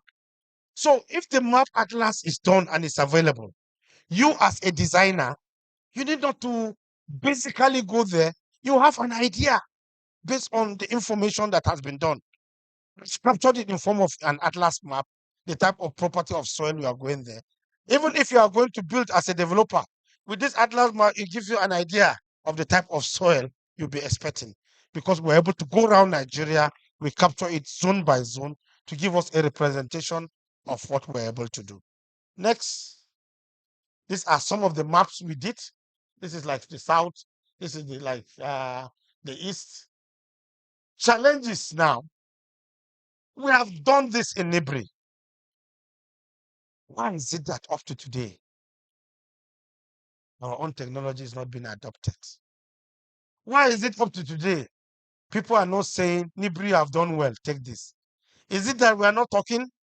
Most conferences like this, I take my time to come to explain what NIBRI has been doing, to sell NIBRI out, to see if investors can come.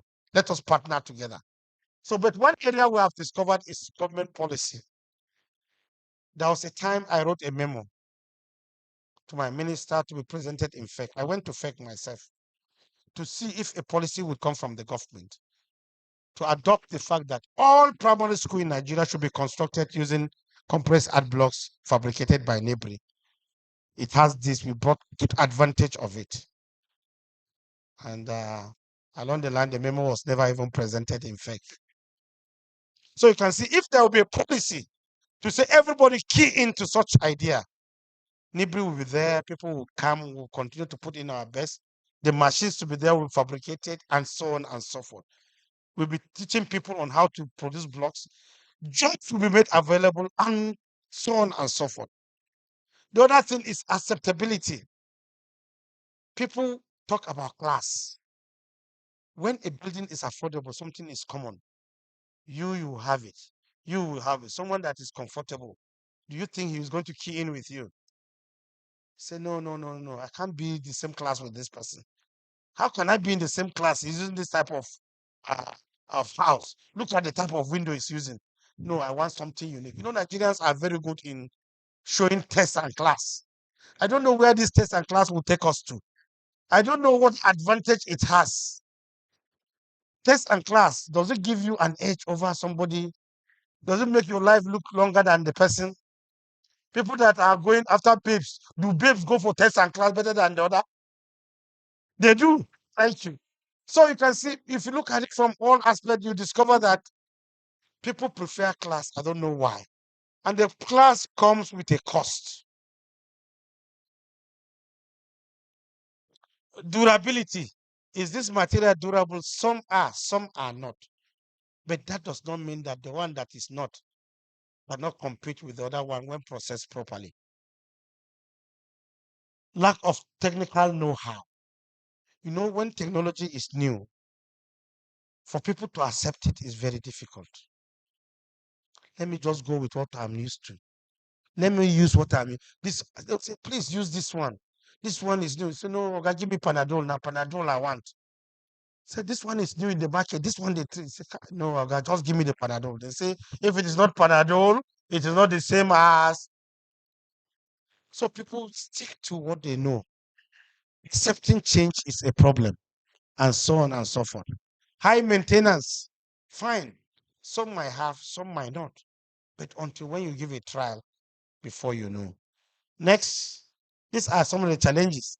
In conclusion, alternative techniques are excellent strategies to solving affordable building problems. And I believe alternative building material should be considered. Once considered, the cost of building will go down. Adopting new innovation material in the industry will lead to efficiency in the construction operations, and even the technical know-how will be improved. NIBRI developed alternative building material and technology that are particularly suited for Nigerian weather, with significant dearth of housing due to huge housing deficit. It will lead to the production of more housing in less time. Influences of uncertainty associated with prolonged construction projects will be delayed. All project that takes time, with this, it can go a long way to reduce it. Recommendation, increase funding so that research activities will continue. Technical know-how should also be made. Inclusion of alternative building material should have a code, because most of this alternative building material, we don't have a standard to back it up.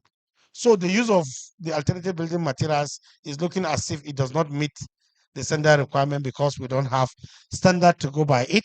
Government should promote the use of locally available materials by coming up with a policy, and there is a need for more awareness in terms of campaign. So the next thing is, what is the way forward? The way forward are three things. Encouragement towards using, in line with Presidential Order number 5, local content. We have them. We are not going elsewhere to get them. The local content are available. All we need to do is what? To key in. When we key in, it will be made available. Increase effort in research and development. We cannot be talking about something old. We need research gradually to continue to improve. Without research, we will continue to look backward. Last but not the least, funding. Without money, nothing good comes easy. Once again, thank you very much. Thank you very, very much, sir. Thank you very much, sir. Very, very educative. Very, very. This is more than a university. Well, thank you, sir. A professor has spoken, so I'm not so surprised. In-depth knowledge. A lot of these things I didn't know about with all my plenty researches. Thank you very much, sir. And I would like to say that concerning the issue of adopting, the reason we approach NIBRI is because of the project we are doing and we want to adopt. We are aware that NIBRI has been doing a lot, even though I didn't know the details, and we've been trying to reach NIBRI for quite a while. And thank God that we eventually gotten to meet you, and there's a lot to adopt. And we also see how we can push for standardization processes to see how we can adopt them into codes. And so that would be with the professional bodies. It's a course that is it's a good course to run, and I'm sure with time we'll be able to adopt some of them that we can use. Thank you very much, sir. So I'd like to put, we have two more, sir. No, we will take the questions. Now I want to take all the presentations together. So we can, yes. No, it's together. It's together. It's all the presentations are linked. So the questions, no, sorry, please. You will see that the presentations are linked. I'm conscious of the commissioner and I want him to see this because they are all linked. Please, thank you very much. Thank you. Okay, please let me have that slide. Now, good enough, we have, like we said before, we had as an organization come up with a very, very ambitious project to deliver 300,000 homes in Edo State over a 10-year period. And we are looking at materials like our professor just presented, because we're looking at clay, we're looking at a Nigerian-made building. We're looking at materials that are locally sourced within the environment. And thank God now we have found that there are even more than we thought. So please, let's see that, and so we can take the questions, examine them together. Just slide through, slide through. They didn't have time to extract them, so just slide through. Thank you. Thank you. Just slide through. Okay. So this is a story building. This building, for instance, is on half a plot. Now we talked about the price of land and all of that. This building is eight duplexes, 8 3-bedroom duplexes on half a plot of land. Quickly go through this. Okay, so this is how they look. This is how it looks essentially. Just slide through, just keep sliding through. There's really no time. Just slide through, slide through. Okay. So you can put up the next one. Just slide through this and put on the next one. This is the duplex format. For those who like to live on multi-level, this is low-cost housing. It's all done in materials, like you have said, brick and a lot of other materials. We've been exploring the use of bamboo. When you mentioned bamboo, I was doing like this behind, because we've been exploring bamboo with IMBA, with the International Bamboo and Rattan Association. We've been exploring the use of bamboo and trying to get specialist bamboo users across the world. In Europe right now, in Germany and in Holland, there's what you call grow your own steel. It's a movement, grow your own steel, where steel is being replaced totally, not even partially, like you said, totally by bamboo. So and I'm glad that NIBRI is already doing that, so we can just partner with NIMBA more and grow that. They are supposed to be here, but we couldn't conclude the logistics, so they're unable to come for this program. Okay, so slide on this one now. This is the bungalow version. So things like that. You talked about people wanting class. So we have to make the buildings look very lovely, even though they are going to be in clay. Now, when we are done with this entire session, as many of us that can spare the time, we'll go out to the MOA site, the museum being done by the government. So we see what we're talking about. This same material is being used as the envelope of the museum. It's bulletproof. The material is just interesting, and it's laterite. Okay, so we just had, you can go to about the last one where we have the picture big, so we see where we have a larger photo of it. The photo. Just keep going. Okay, no, go back to the something like this. So it looks nice, it looks interesting, but this is mud. Yes, this is compressed laterite. Two materials we're looking at using: compressed laterite and interlocking, both of them. Compressed laterite takes more time, and that's the rammed earth. Rammed earth is what's being used for the museum, rammed earth. But there's rammed earth, and then there's interlocking. And then the facial quality differs. So if a client would prefer painted surface, it can be painted. If a client would prefer the brick surface, the other building beside is a brick surface. So things like that. Now this, the project we're talking about, which is still being developed, is supposed to be an agro-industrial estate. Each estate is an agro-industrial new town. So if you look at the building, you see something that looks like a wall or a fence. It's not a wall or a fence. It's actually a fish pond. So every house is producing something that increases the economic power of that family. Now, what we are still designing, which is our research, is how we can have a basement poultry because of the sensitivity of poultry. So actually, at this part where you have the lawn, if you look at the details that went ahead, there's a poultry in the basement. So if you come into this house, you know there's a poultry because there's a poultry in the basement there. So there's a basement poultry and a garden on top of the pavement poultry, and then a fishery. So each house has a fishery, has a poultry that's increasing the power, the economic power of the person in that house. This is tied to the cooperative. You know, when we say that we give you your house and you're not paying for it. So you're not paying for the house, you only pay for your insurance. And then you start living in the house, and then you're increasing in your wealth because you don't necessarily have to depend on your salary because you already have other sources of income. We've also been networking with what do you call them now? Off-takers.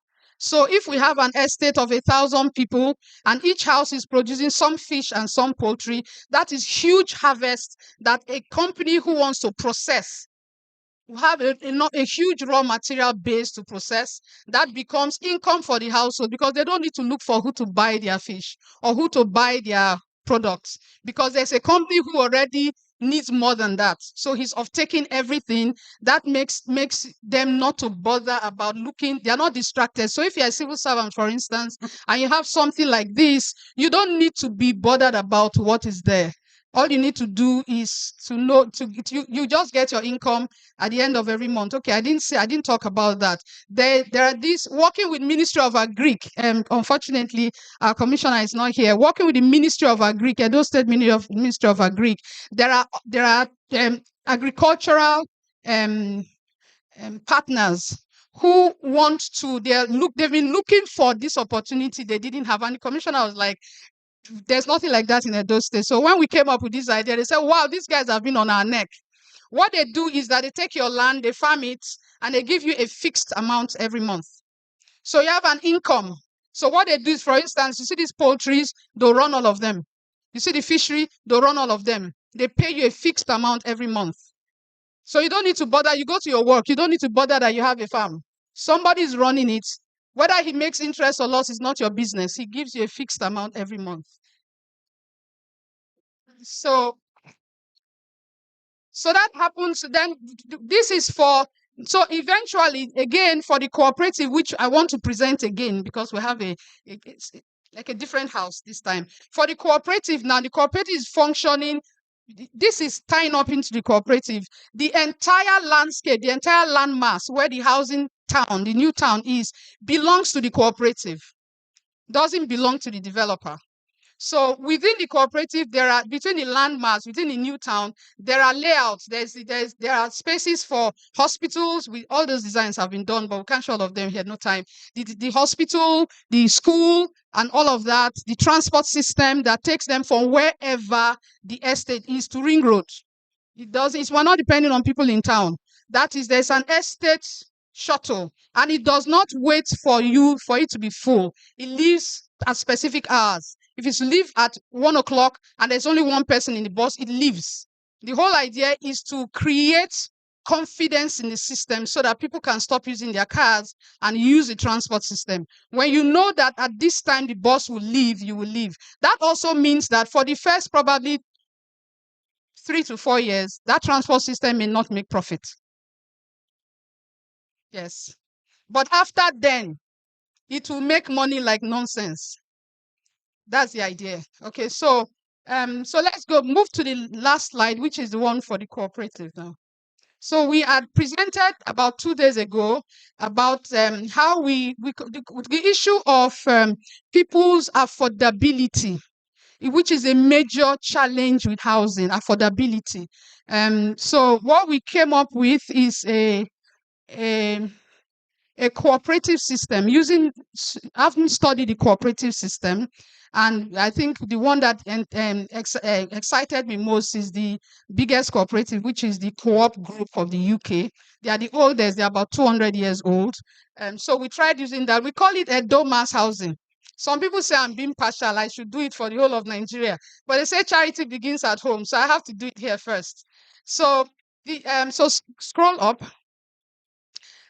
So we're trying to see how we can. So the basic features are that it's Let me just pick a few things. I can't read everything. Now, everybody who earns at least 40,000 naira a month, the target is 40,000 and above. So we use minimum wage. So if you earn 40,000 naira, you can get a house. It's not dream, it's not hoax, it's real. If you earn 40,000 naira, you can get a house. And you have up to 30 years to pay up. And you don't have to wait for the house to finish paying for the house before you move in. You move in before you start paying. So you live in the house. You live, it's rent to own. So you move into the house. From the first month you moved into the house, you start paying. And you don't start paying from your pocket. You start paying from your cooperative revenue. So, but you'll be paying from your pocket your insurance. So the cooperative is structured in such a way that it pays for you, it buys the house for you, and also creates more income for you. So after a few years, each individual becomes not a poor person, becomes a wealthy person. There's another community in China that I studied. It's called the wealthiest, I'll share it with you, sir. It's called the wealthiest village in the world. Every person there is a multimillionaire. Every person. Several years ago, about 15 years or more ago, it was a very poor rice farm village. They were very poor until one of the wards and the councillors brought up this idea that instead of each person having their own farm, doing their own thing, let everybody put all their lands together into one pool, put all their resources together into one pool, and then demarcate the community into where people live, where this is done, where that is done, and then create land that they can give to investors to come and create factories, come and do this. But all of this land that is given to them is not given to them for dash, and it's not sold to them. Instead, it is given to them in exchange of shares in their company. So don't pay us cash. For every business profit we make out of this community, we want so and so. So, till thy kingdom come, every household in that community earns from all the factories, minus what they earn on other things that they do. So as it is now, the community is having a little bit of a problem. You know, the problem is nobody's working. Nobody's working. Everybody is so wealthy, including little children, that nobody's working. So they now import people from outside to work. Everybody that works in that community are strangers. So, you see, when I say we can do a lot of these things if we can just come together, if we can just break the barriers and just do things together. I gave an example 2 days ago. I said, what your 100,000 cannot do for you, if 1 million of us put our 100,000 together, that's 100 billion. Imagine what 100 billion can do for us. So we don't need to raise funds. Do you see that? There's no need to raise funds from anywhere. No need to look for loan from anywhere. The money is in the hands of Nigerians. The money we need to do whatever we want to do is in our pockets. It's just that it is scattered. Because it's scattered, can't do anything, can't achieve anything. But once we can bring it together, there's so much that we can do. So much. Now, I would also like to say that it's sounding very ingenious, sounding as if Cecilia has invented something. I didn't invent anything. This is happening in Europe already. There are housing co-ops everywhere. There are housing co-ops in Europe, there are housing co-ops in America, there are housing co-ops everywhere. It's just that we haven't used the idea of housing co-ops. So this is like will I say, an example, and we hope that with what we are doing, we can create more housing co-ops. And then we can create them in such a way that we can run effectively. Now, we know that Nigeria has several cooperatives. Edo State alone has about 50,000 or more cooperatives. Yes, about over 50,000 cooperatives. But are we seeing any real impact? Apart from the fact that if you need some more money, you can borrow and use. You can a few patchy things that don't make us really comfortable. But the cooperatives can really do a lot more. So the other thing, you can scroll up a bit. Anybody now, Please let me go back there. Go back there. So we have it. For now, we are running this within Edo State. So anybody from anywhere in the world who wants to get a property in Edo State, it covers every property. All developers in Edo State are covered. Any house built in Edo State, as far as it's not more than 50 million, is covered. So if you want a house of 50 million, it's affordable. That's what we're saying. So it all depends on the structure, because there's a structured payment. Okay, so we're also looking at the buildings being off grid. So we're working with solar people to see how we can ensure the buildings are off grid so that every house has electricity. And then we now have NEPA as standby instead of having generator or solar as standby. So large scale production of these houses also brings down the cost, because when you build houses in small quantities, you have a higher cost. But if they're in larger quantities, you have the advantage of scale, and then you can cut down costs. Okay, so you can scroll. Okay, all this we already know. Over 70, we already know. Okay, this is last year's conference. So the solution is this. Okay, so the solution, I've already talked about it, is rent to own. So skip up. Cooperative skip up, I've said this already. And this was the former Commissioner of Works and Housing talking about how, former minister, sorry, talking about how cooperatives have helped in housing delivery in Abuja. You can play it if it will play. Okay, don't worry, skip up. He basically said that they've achieved quite an amount of housing delivery in Abuja within his tenure because they collaborated with cooperatives. And he also said that a number of cooperatives, a number of developers develop houses without finding out what the people want. What we did, I've disturbed this man a lot in his office. We did a research from last year into this year, office to office, ministry to ministry, market to market, all around, banks to banks, finding out what people want, what people need. We took surveys to know exactly what they want, how they want it, what can they afford, and things like that. So skip. Okay, you can play that a bit. Will it play? Okay, don't worry. Skip. I'm very conscious that I have a skip. Skip. These are presentations. Skip. Okay, go back to that next slide. Okay, we've passed this. Okay, all this about the cooperative, just skip. We say that in a summary. Okay, so this is where I want to go to, which was what we're trying to present. So we came up with, we've developed a web app that runs the cooperative, that takes the processes, that takes the entire process off human hands, so that nobody will look at your face and say, no, we won't give you this, or we'll delay your own. So you can apply from your bedroom, your toilet, anywhere you are if you went to Yankari Game Reserve, you can apply for your house there. You can choose what you want. And once you qualify, the system will say you qualify and you get it. If who has ever used any FineTech app? If you've ever used any FineTech app, you don't need to call anybody or talk to anybody. If you're applying for a loan, you apply for the loan, and then you get it within a few minutes, sometimes under 24 hours in your bank account. That's the kind of thing we're using, which reduces the number of manpower involved in the process, reduces the cost of the entire process. And so as people are interested, they just go there from anywhere in the world. You want to buy real estate here, you can buy the real estate. So we expect that whoever wants to sell a property will enlist their property for sale. Anybody that wants to sell, just enlist it. So what we do is you enlist, we verify to be sure that the properties exist and they're authentic with authentic papers. Then we activate it.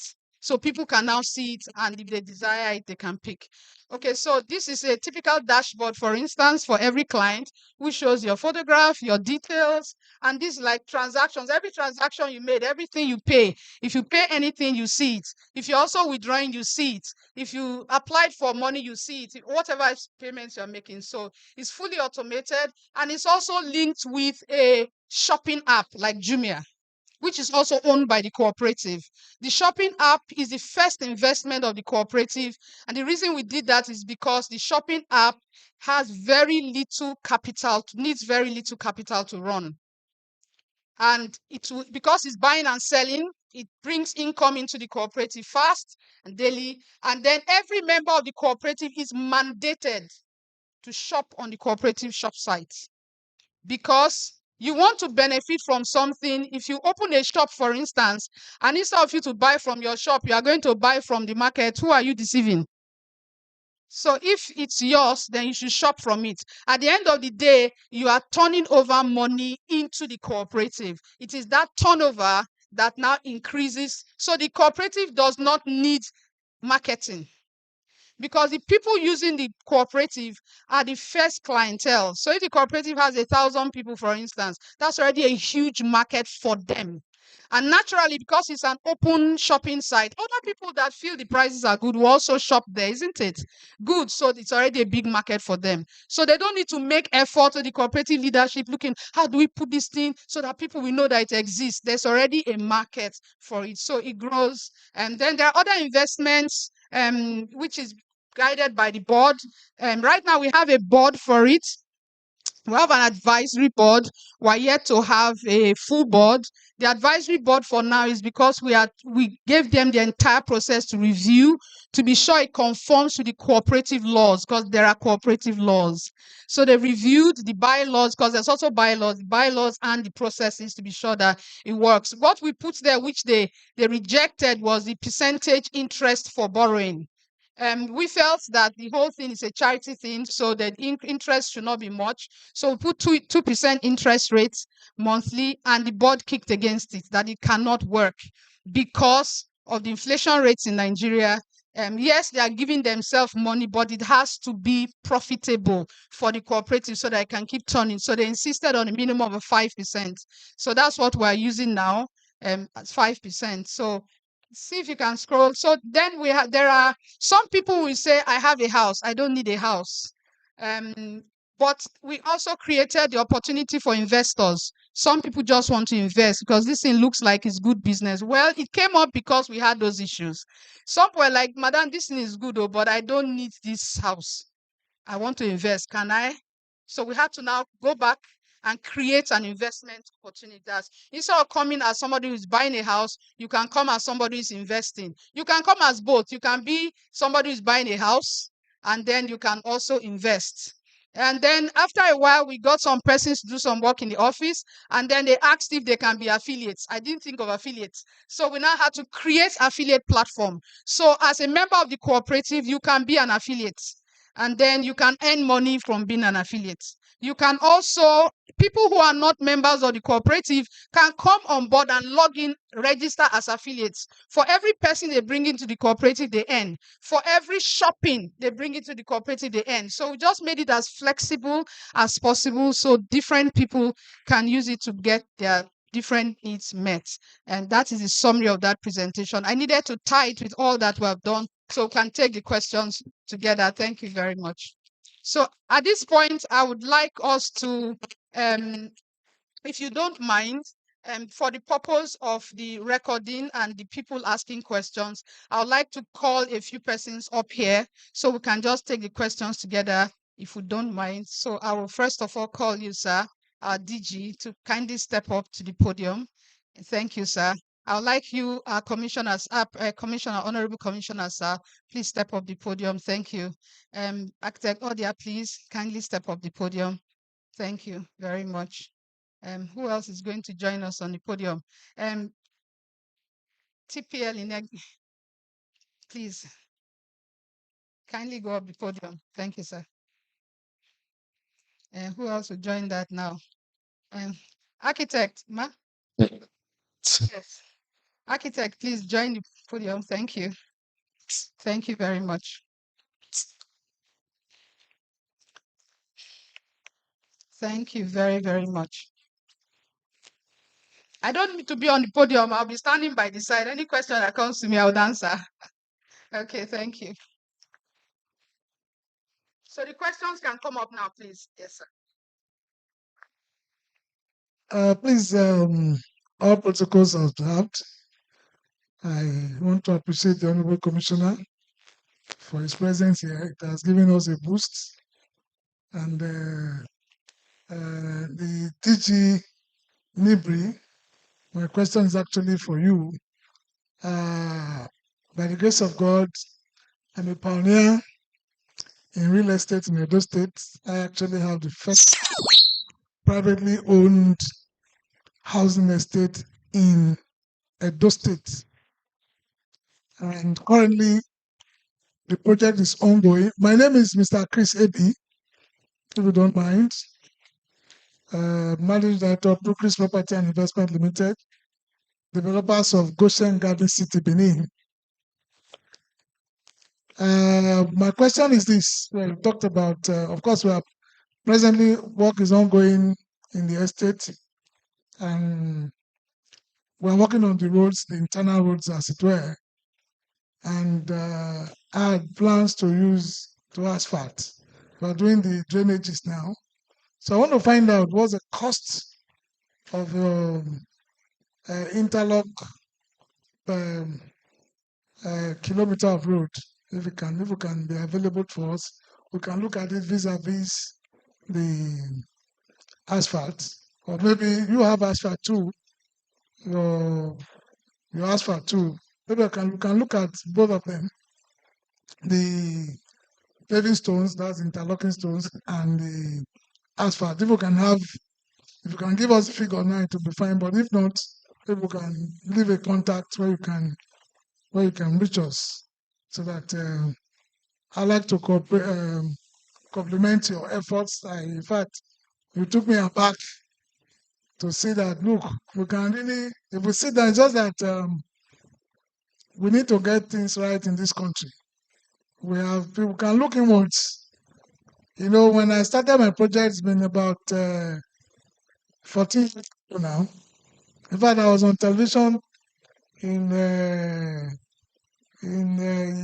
2000, and somebody called me. It was a live program on ITV, and somebody called me on live and said, "You want to build an estate in Benin? Nobody has ever built an estate in Benin." And I told the person, "Well, you have met the wrong person. This man talking to you will build the estate, and by the grace of God, the estate is on.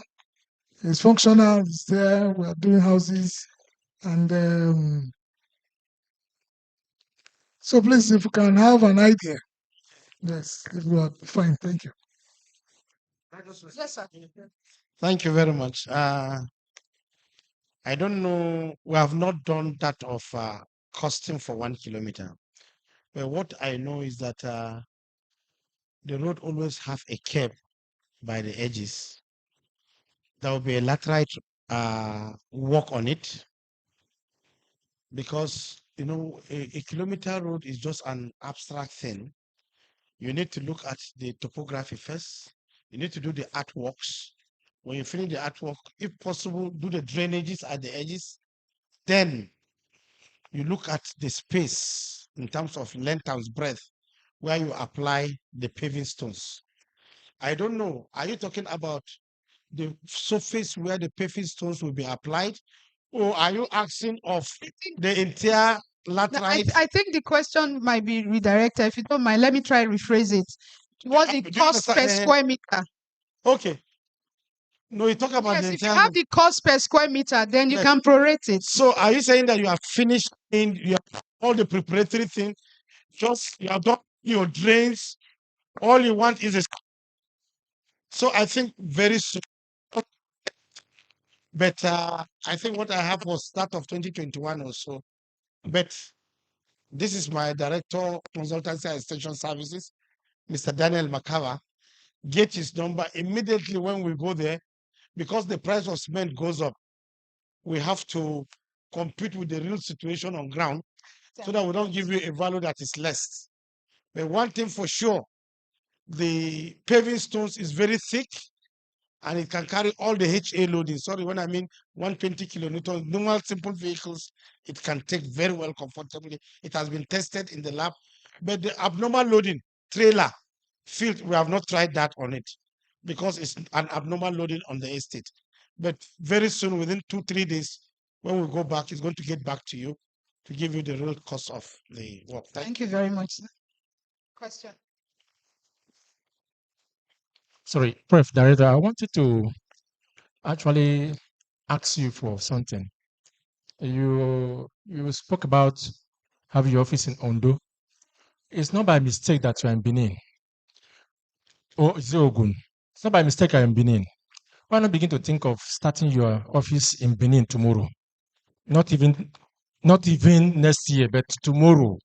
Because I know you have a lot of potentials in Benin. If you will make an arrangement and meet Mr. Governor, you don't need to be going to federal for anything.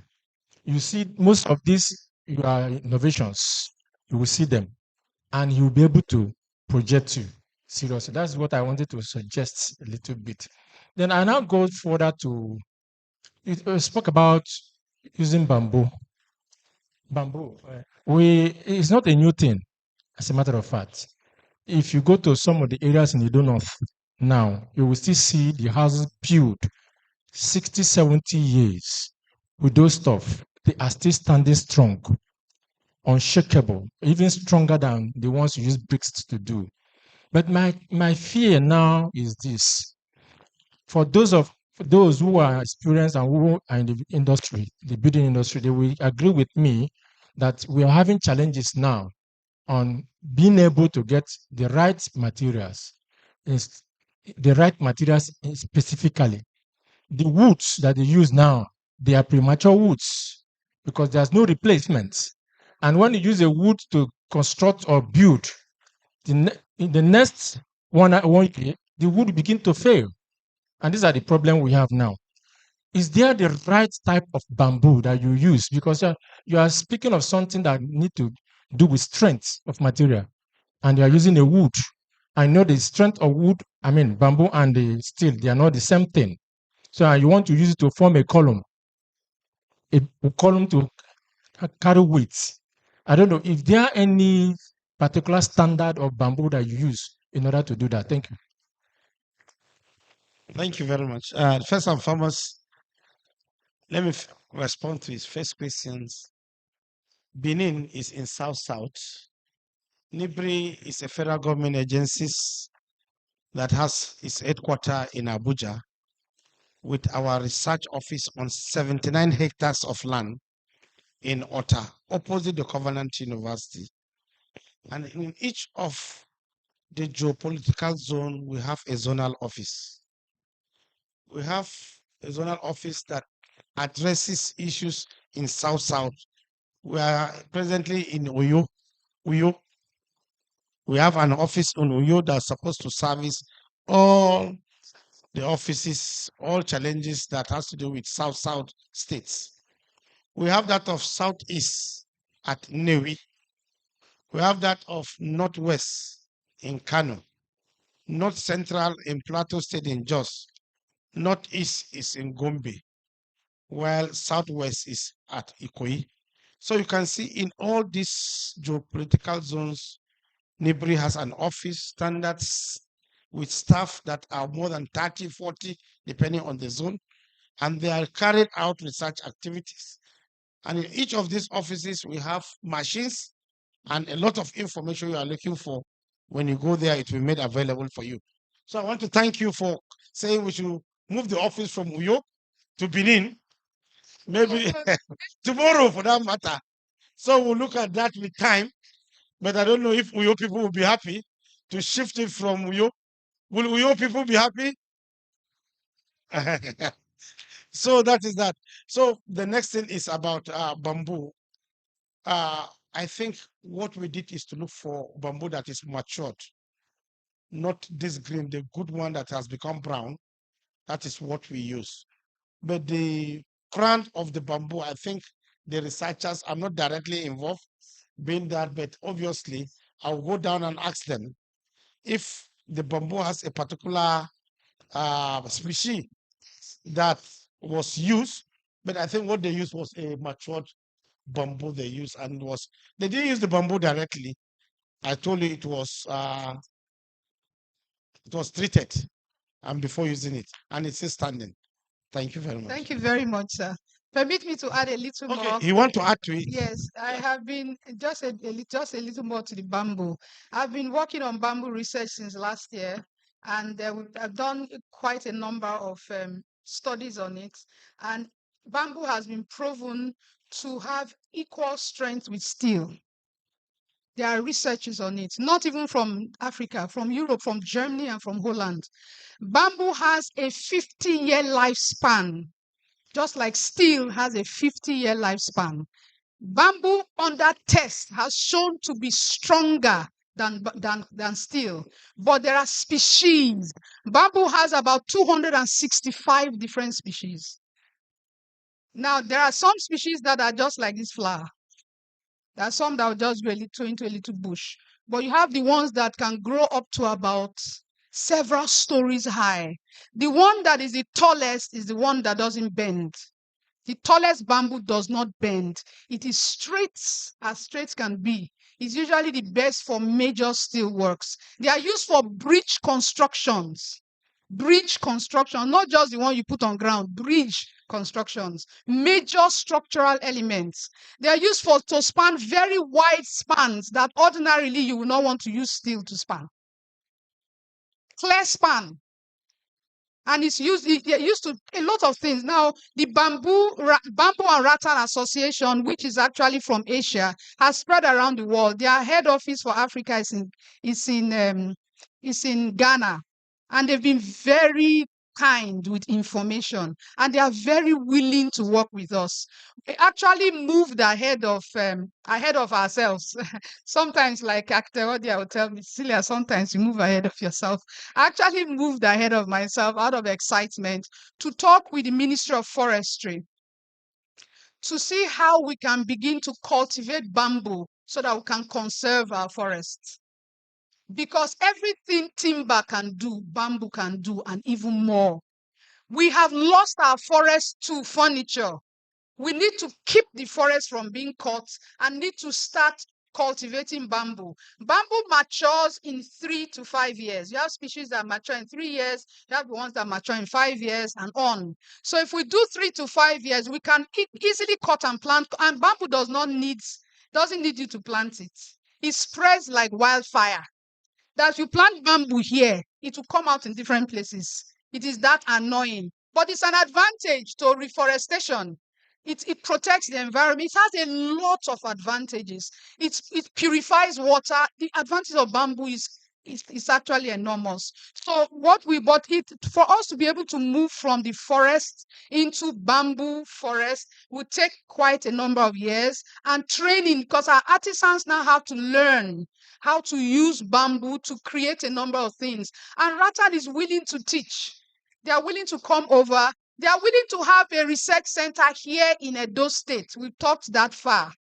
So when we say we want a research, I'm a lecturer in University of Benin, so I have research base too. So I have my colleague here, and we're actually trying to set up a research center for affordable housing. And we would like to tie our navel to Nibri so that you know what my brother just said here now can still happen. So we can have a research center here. It doesn't have to be Nibri, but we're hiding under your shadow. Whatever you're doing, we'll have the extension of it here. It's happening here. Whatever technologies here are happening here. And then the university plus Nibri plus whatever we're doing will help these things to happen more locally here.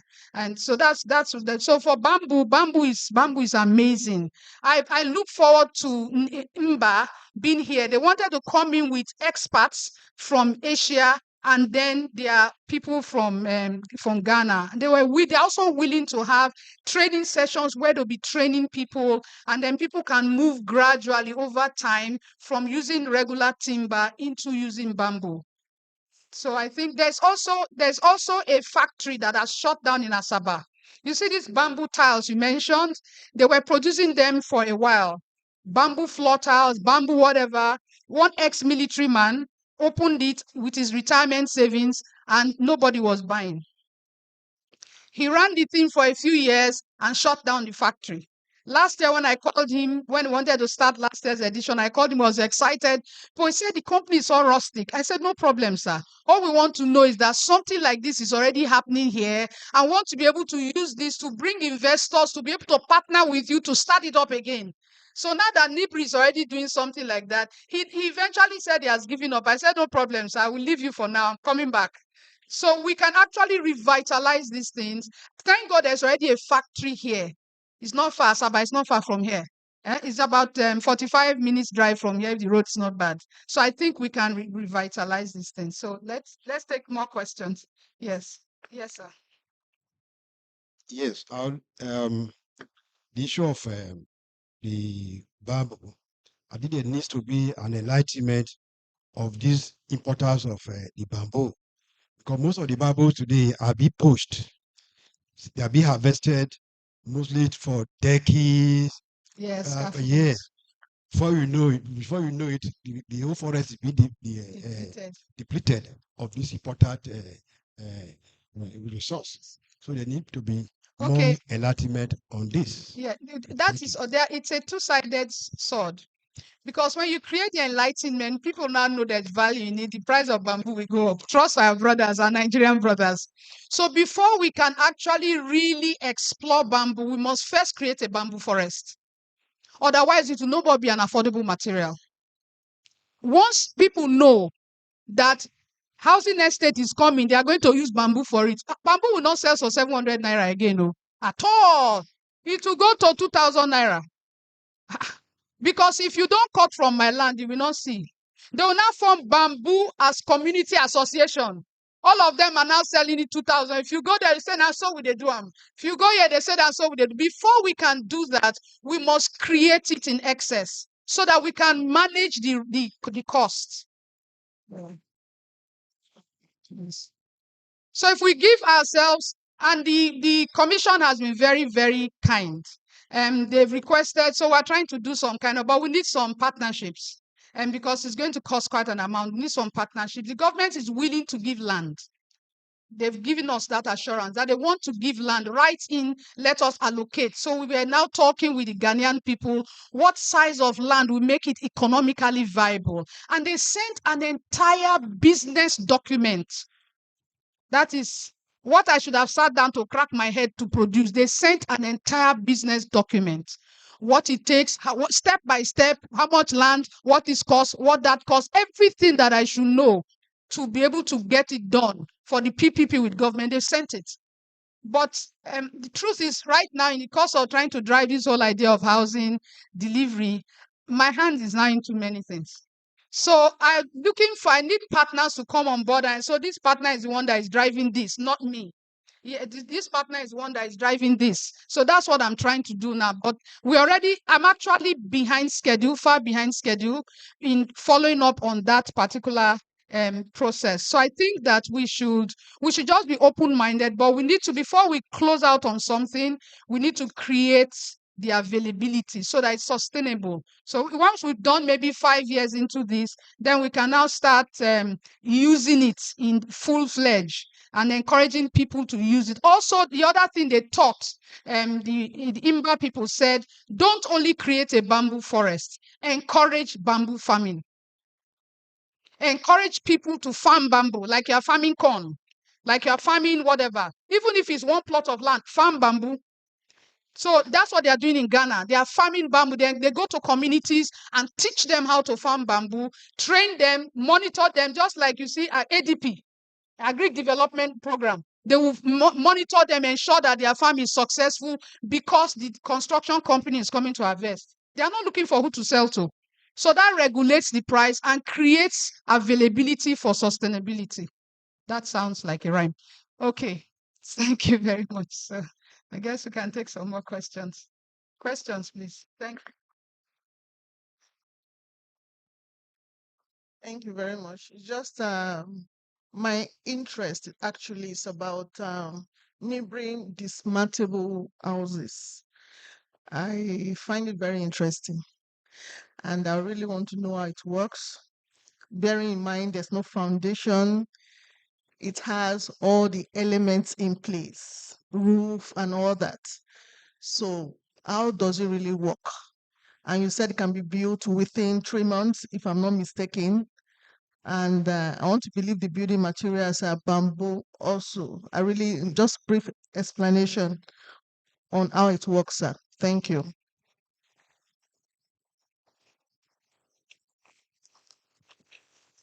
Thank you. The Nibri dismantable house is not a rocket science.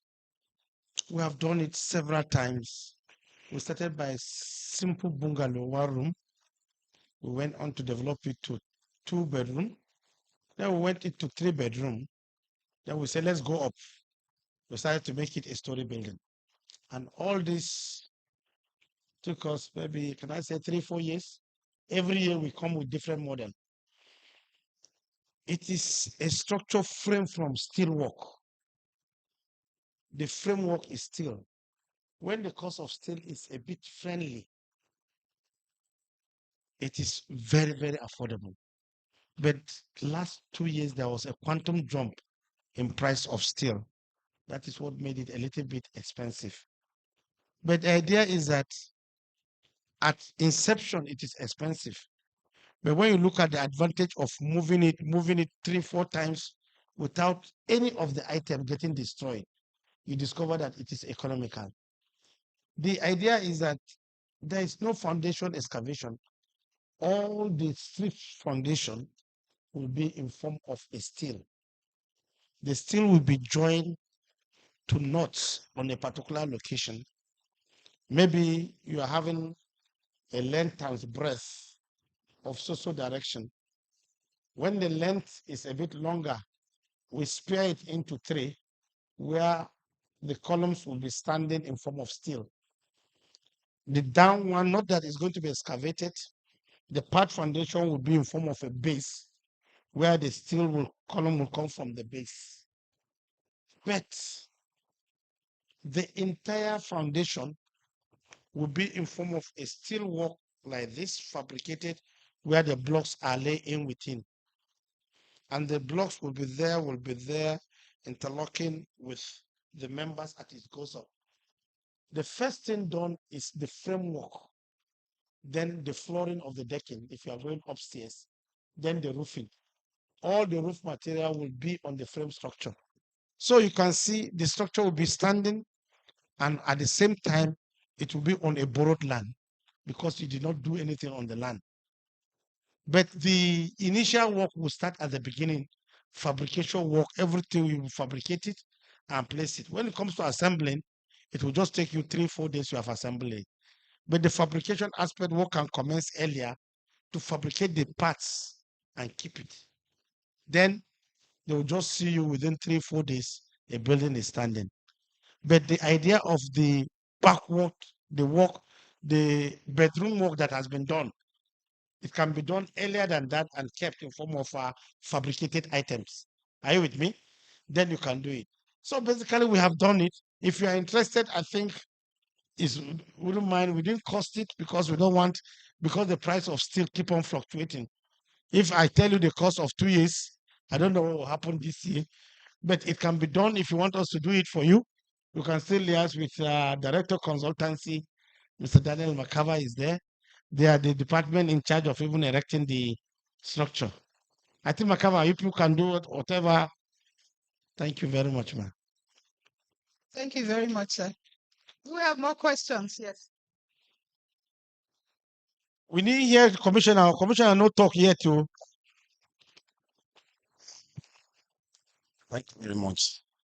I have a lot to talk about, but let me just say that my major worry is the artisans. You talked about the artisan training and all that. You know, we find it very difficult to get artisans, workers who are in this field to build. And that's where you have most of the cost. The cost price is high. If you hire a private artisan to come and do a work for you in the estates, it tells you it's going to take us. Maybe they are taking about 10,000, 12,000. Just they can't a block to set. But if we have a training group like We have like an organization that have, like for your organization, you have people you have trained. They will be on salaries every month. Then when you have a job, you have a team already that you can push to sites. The cost will come down.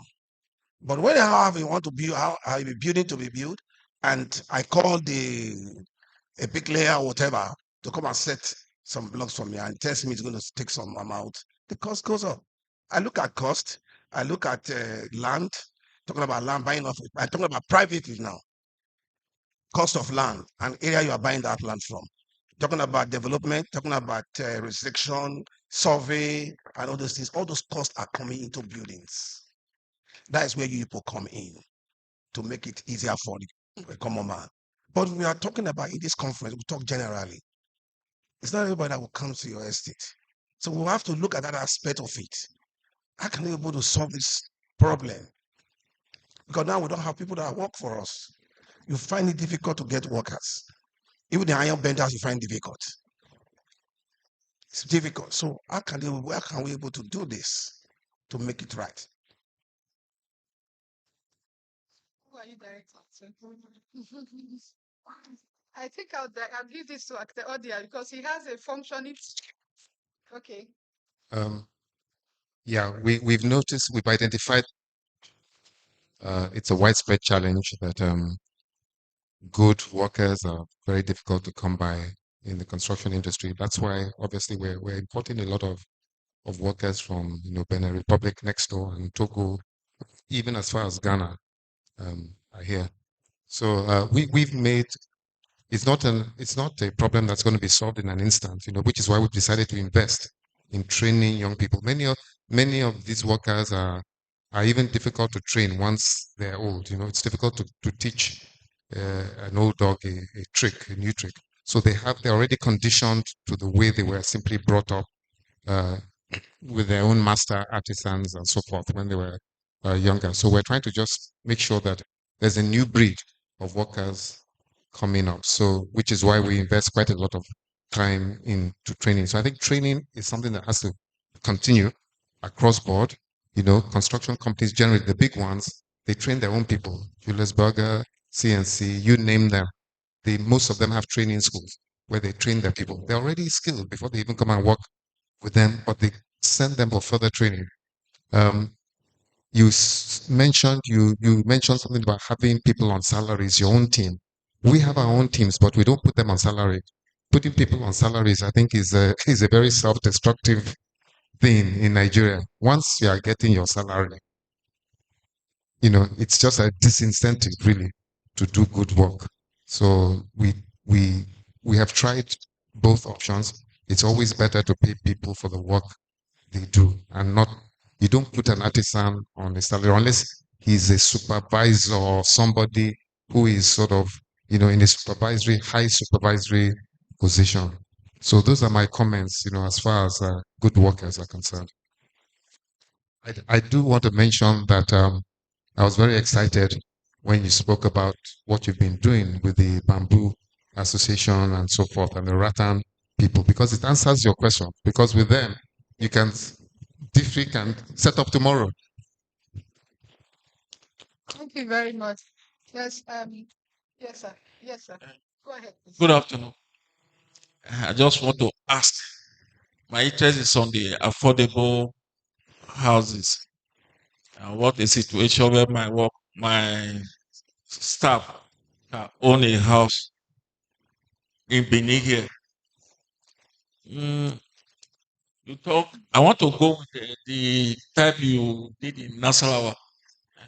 So I so much like it. In our side, I'm from Edo North. My village is close to Auchi Poly. Likewise, you are from Edo North. Your community is close to the Abusari University. That area, in my own community, we can give you free land. Maybe when you build like 100 houses, you give the community like 5 or 10 so that they too can sell and get their money. So I'm sure if you do that kind of thing in my community. You will see lecturer from Auchi Poly coming to patronize your company. In your own village, very close to Abu Salim University, you can see students coming to your community to come and patronize you. You can equally do similar things here. There are communities that still have large land in Benin here. You just to tell them, discuss with them, give me land for society. If you build, you can give them some number of houses. They can be getting their money from there. But if you, we have the raw material in Edo State too. Boa Cement is in Edo State, Dagote is in Edo State, Time Ceramic is in Benin here. The granite, gravel, if it's gravel you want to use, I have it in my village. There's large deposit of gravel. You understand? So you can source all the material you need from Edo State here, just to put it together and give them a PPT house so that many people can have a shelter. So if that is your issue, I can discuss with the commissioner for physical planning. Then from there we can take it up. Thank you. Thank you very much, sir. Thank you very much. Thank you very much, Honorable Commissioner. John, get ready to come in. That's a very That immediately we are done here, we'll take a tour. That will be the last activity for today. We'll take a tour to the MOA site to see the use of the material we're talking about. One question. Yes, sir. Yes, in my ministry, we have 3 powerful rigs. You can visit our stand. You see the rig there. There's nowhere in Edo State cannot drink water. You understand? There's no beer in it. In fact, people from Benue, they rent our rig to Benue State to seek borehole in their places. You will just visit our stand. You will see the ring here. Thank you. Thank We you. can give you water for free. Thank you very much for the invitation, sir. I mean, I find that very encouraging. Certainly, we do intend to come to Edo State, and we have actually been talking with Architect Cecilia because we find that sometimes the best way to come into a new place is to come with somebody who is already on ground, and But one of the things that we have learned over time is the necessity of ensuring that we know who we're building for. We have built estates 400 units, 500 units that many of them, somebody complained about empty houses in Abuja. I think it was the prof. And you'll be surprised that even our own low-cost housings, many of them are still empty today because of the lack of mortgage facilities to plug into. John, let me just call you. Give them just a snippet of some of our experiences in the market section. Thank you very much. Good afternoon, everyone. I stand on the existing protocol. It's quite interesting, really, because I've been selling affordable houses for about 7 years now, going to 8, and I realized that most of those that we build for, in as much as they want those houses, many of them are not being realistic with what they want. They want the house in Maitama for the price of maybe 1 million. Yes, they want a house in Maitama for the price of 1 million. And when you look at their paycheck or when you look at their pay slip, you realize that most of these people earn around 120, 130, and what is recorded on their pay slip is even less than 30,000 naira because they've taken several loans, cooperative loans, this loan, that loan. And when they get the FMBN home renovation loan, the first thing they do with it is to buy a Toyota Corolla. So they get that loan, they go to the cooperative, they borrow another loan, then they go to the GTB bank app and the Access Bank, add it all up, and they buy Toyota Corolla. Wondering what is the challenge. And they keep telling you your houses, instead of them to actually come out and tell you what their problems are, they criticize the product that you're giving to them. But along the line, we eventually arrived at several solutions, and we had to take the risk at the management level, and it's working out. Instead of leaving the houses empty, we took the risk of a rent to own. So firstly, we explained to them, if you know you are qualified for FNBM mortgage, rather than waiting for 1 year, we put you on a rental plan. The moment you qualify, we have several mortgage banks that we work with. Once they approve that this particular person is being qualified, we've completed the documentation. We now have to pursue documentation on their behalf. So once they've completed the documentation, the mortgage bank will say, okay, John, go ahead, give this person the house. And this person is paying 30,000, 40,000 every month until his mortgage is out. Immediately they go there, because we know that within a year, their mortgage is out because the documentation is complete. Secondly, we designed a 1-year payment plan, a 2-year payment plan, and a 5-year payment plan with an interest rate that is flexible considering where we got or where we get our funding from. And that way we've been able to get substantial number of people into the houses. They are there with their families. They can go out in the morning, look around for their daily bread, while knowing that their wives and children are safe, are secure in a safe and secure environment. That's how much we've been able to make progress at the Millard Fuller Foundation.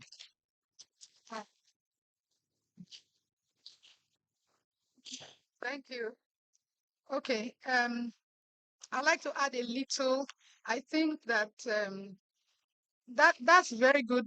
Yes, you asked a question, but I want to make a contribution to what he said, which I think will help. Thank you. My Oga Kota Kota there wants to talk now. I've been trying to get him to say something. Okay. So, but let me just add this. I think that I think we need to, that's the reason, if you notice what I presented, there's no government factor inside. We need to be able to devise systems that does not involve the government process. Where the government provides it, thank God. If it's not provided, it shouldn't stop the process. For anything to be sustainable in Nigeria, it must not have government imprint. That government should not be part of the process. So because a government can be in office today and it's all good. What of the next officer, the next person? If the next person is not in favor of that, then the project dies. And we've seen that happen over and over again in Nigeria. That's why I would say that I would like to suggest that we adopt, because we are doing a lot in producing houses. I think we should adopt this cooperative system, or that doesn't necessarily depend on their incomes. Because like John said, a lot of them have borrowed from several places. That salary they're expecting at the end of the month cannot cover for what they have borrowed. Most of them. And it's not essentially their fault. It's just a survival thing. And it's that's why they say the salary, the take home cannot take them home. So you try and get here, try and get there, because the salary of the average Nigerian income earner cannot pay their children's school fees. We know the cost of school fees today. So a lot of the salary, if you use the full salary to even pay rent, cannot pay for a decent apartment. So when we say, so these are real challenges. That's why I say, if we must solve it, again, we cannot depend fully on the mortgage banks because they don't even have enough funds. We heard the talk 2 days ago when is it yesterday or 2 days ago? 2 days ago, yes, when the Federal Mortgage Bank was here and Architect Femi was here, what was the issue? Federal Mortgage Bank does not have enough resources to give mortgages. Doesn't have. So even when we say we are producing affordable houses, we produce 1 million affordable houses, we will not be stuck on queue, waiting for people to be able to get the mortgages bought so that they can now start paying the mortgages. So I did a little math. Edo State has approximately 400,000 housing deficit. If we say we want to solve that problem in 10 years, it means we have to produce 40,000 houses every year. Can we trust the Federal Mortgage Bank for that? No, we can't. So if it's not working, we need to rethink the process. And this is just a Edo State challenge. If we now prorate it for the entire Nigeria, Federal Mortgage Bank is totally handicapped. And the mortgage banks, the PMIs, primary mortgage institutions, are dependent on the Federal Mortgage Bank. So there isn't enough fund in the resource in these places to fund the mortgage process. So we have to rethink it. And rethinking it is self-dependence. So that those who go for mortgages, the actual mortgage process become fewer. That way our housing delivery system will function better because the load, the burden on the mortgage system has been drastically reduced. The self-help of Millard Fuller, that's his original method, is what will work best because the system didn't depend on mortgages. It depended on self-help, people coming together to helping people to get their houses done. So in this case now, it's a little bit more technical because we've now made it a cooperative and app and all of that. But I think that will be a better approach to it so that you can produce more. And then the method we're adopting is we are not selling homes. We don't sell the homes. The homes are allocated before they are built. So there's no house for sale. So between when you apply for the house and when you get your house, we have screened you, we have checked you, we have profiled you, and as a cooperative member, you're already earning income in the cooperative. So the system is not built to depend on your salary. It's not built to depend on government. It's built to depend on self-help, which is the motto of cooperative. The cooperative movement is a self-help movement, and it's a very powerful movement. So I said that just to encourage so that we don't feel, because when you say houses are there, nobody can get them, and then there are mortgages are not enough. It just makes this whole thing of housing delivery end on the shelf of there's no hope. Do you get? So if you go towards government end, you don't see where to pass. You go towards mortgage, you don't see, then where do we go? Self-help. Thank you. Yes, you have been wanting to say something. Thank you. Good afternoon, everybody. Okay, my question is actually twofold. I'm from Edo State Flood Erosion and Watershed Management Agency, head of HR and human and administration. Okay, the first question, it's from both Millard Fuller. I'm going to mix both with your presentation. We're talking about practicality, and a few of us joined the service recently, so we're trying to make sense of how it's going to profit. Being the head of HR, I have to battle with these questions every day. So I heard, I'm not sure, I think that Mr. Odia. Mr. Odia saying something about 40,000 people who have 40,000 and below. Or below. Yeah. 40,000 naira. Okay, that's about, okay, I can safely tell you that someone who, a level 13 staff, earns less than $2 per hour. Exactly. Okay, sorry. When we don't earn that much. So that it was actually encouraging when she gave her presentation to say, okay, 40,000 and above, because I would really beg to reconsider that, because part of the thing, coming from a private sector, part of the things that we enjoyed was you're working and the company is taking care of some things. We had, for example, we had a very good health insurance where you can be at work and everything is taken care of. So what I'm saying basically is, I'm not sure I understand how this system would work, but begging for practicality is, I think maybe in partnership with the government or with parastatals, we can come out, reach out, do a kind of workshop to get people to come from maybe representatives of every agency or MDA to get what it means, because this house thing is a really big issue. I'm telling you, it's a really big issue. Sorry, the second part of my question is more for NIBRI. Yeah, we currently have an initiative in our agency called eTrash, where we gather plastics because it's where we battle flood and erosion in the state. So we're trying.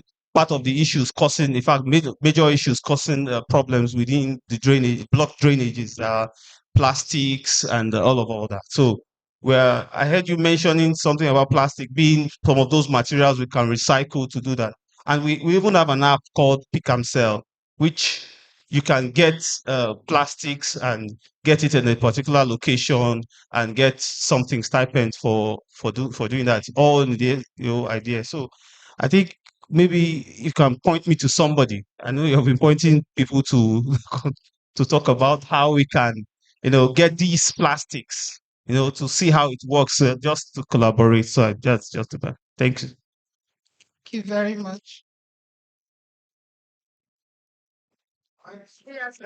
Very fast. Mine is collaboration. NIBRI is always and open to collaboration. Come with what you think you can offer. We'll sit down and discuss on a table. It will be a win-win situation for all of us, I believe. So we are ready to partner with you in terms of area of waste plastic, as you mentioned. Thank you very much. Thank you, sir. And with regards to the question you asked about us, I'm not sure I fully understand it, but we were just looking at the demographics in Nigeria and how it affects us. In fact, things are so fluid. Okay, maybe you can. Okay, go ahead. That the house cost about $2,000. But that was a few years, I think. Yes, that's right. A few years back. The dollar rate then was 300 and some, 200 and something. So if you do that, it doesn't so high. If you use the dollar rate now of 1,000, that's something else. I think that's why he was really worried. Yeah. Because it now looked like affordable house. This is hopeless. That's what it looks It's an ongoing. Yes. It's an ongoing battle. And as I said, our work is not done, so we need to keep going down further. It's at that time, 2018, 2019, that house was the craze of low cost. In short, everybody I posted the video of that house was like, it's not possible. It's not possible.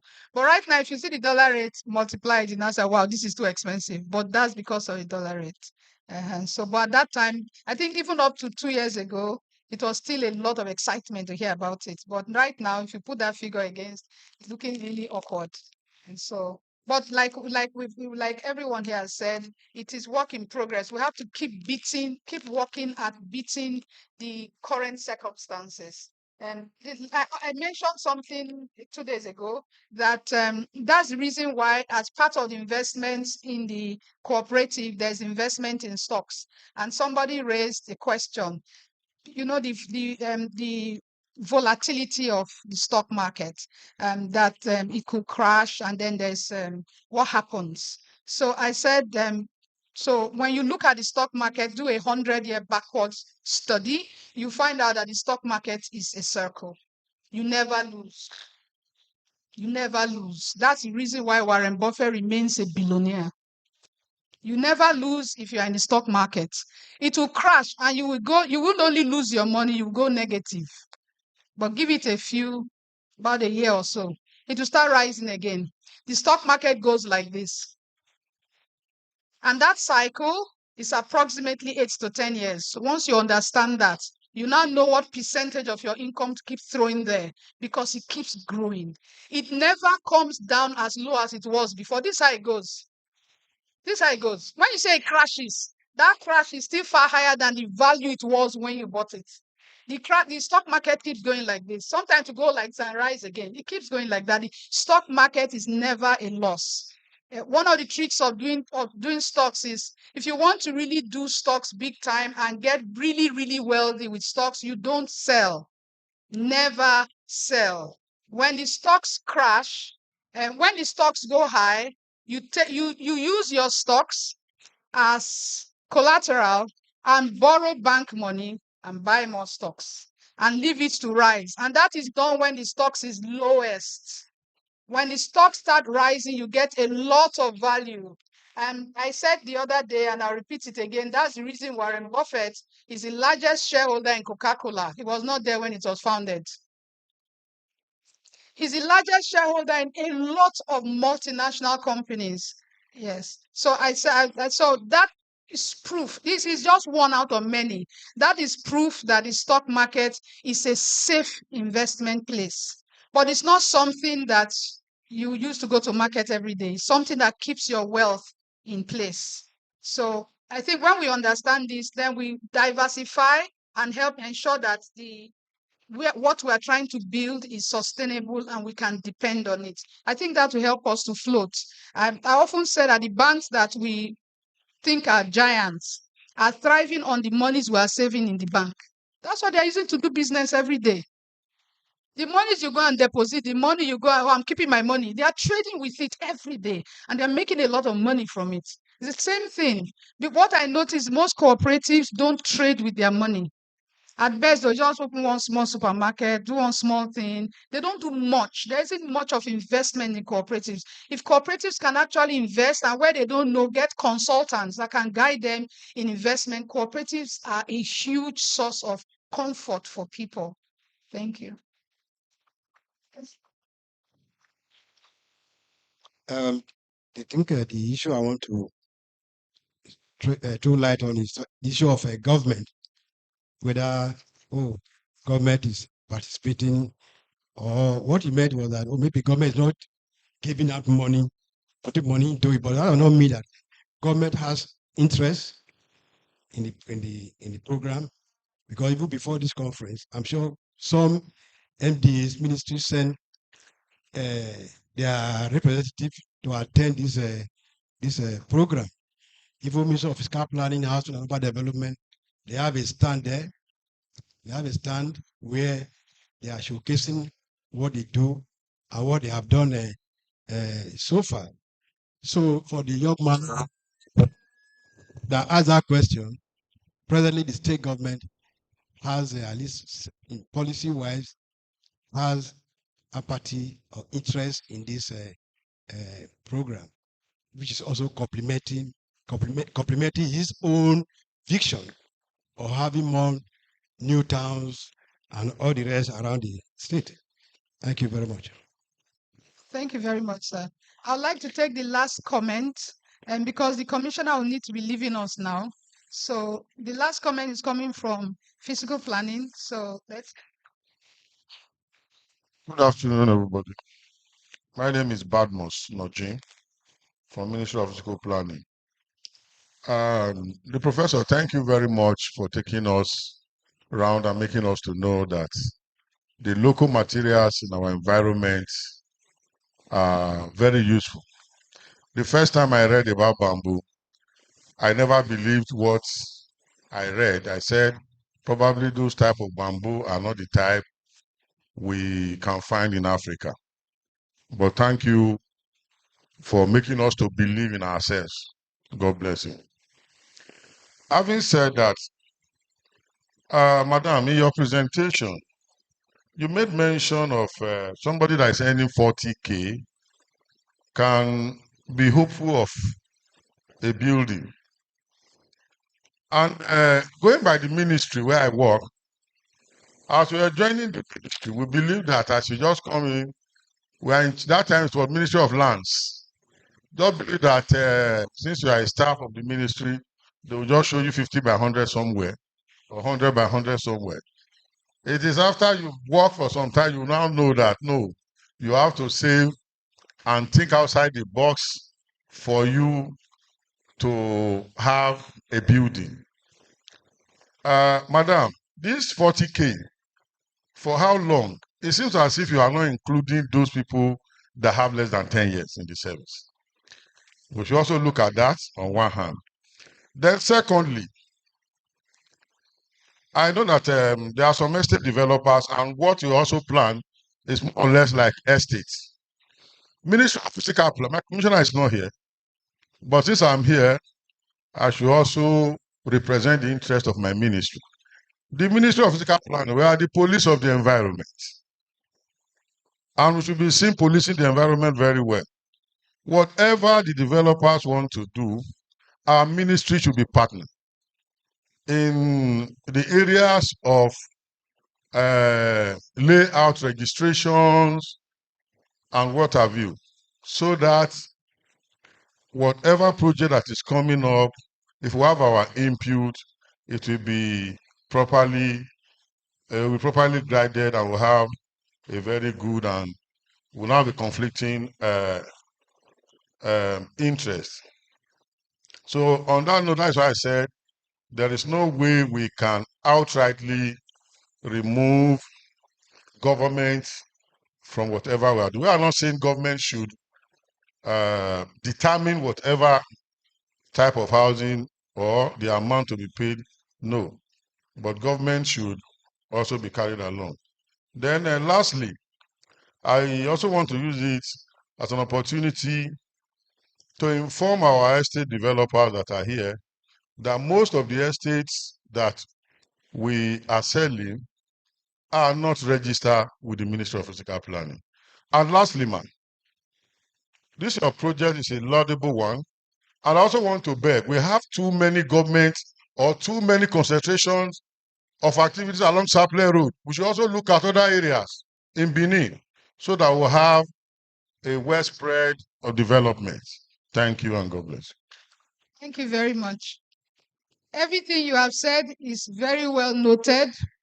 Every development in the state must be routed through the Ministry of Physical Planning to ensure that we are working with the law.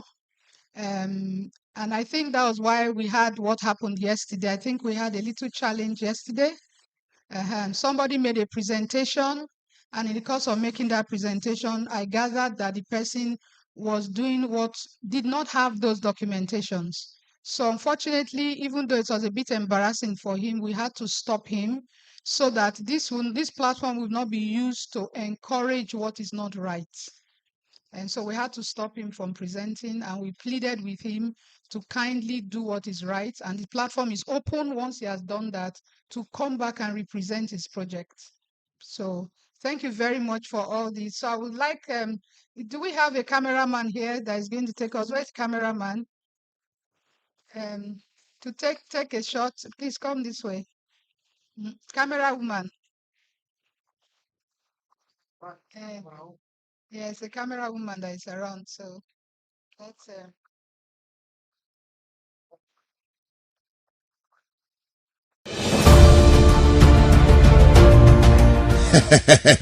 Country people, house matter don dey easy o. E don land for your doormat. Come here update as Neighborhood Turnkey Project Limited don bring ogbonge housing program wey dem dey call Shelter Conference 2023 second edition. You dey struggle to build house, abi you dey find house you never get? Come see how you go fit take get house and even dey inside begin pay small small. But sha, the payment no go pass 30 years o. This one na real. Anybody wey him salary reach 40,000 and above go fit enjoy.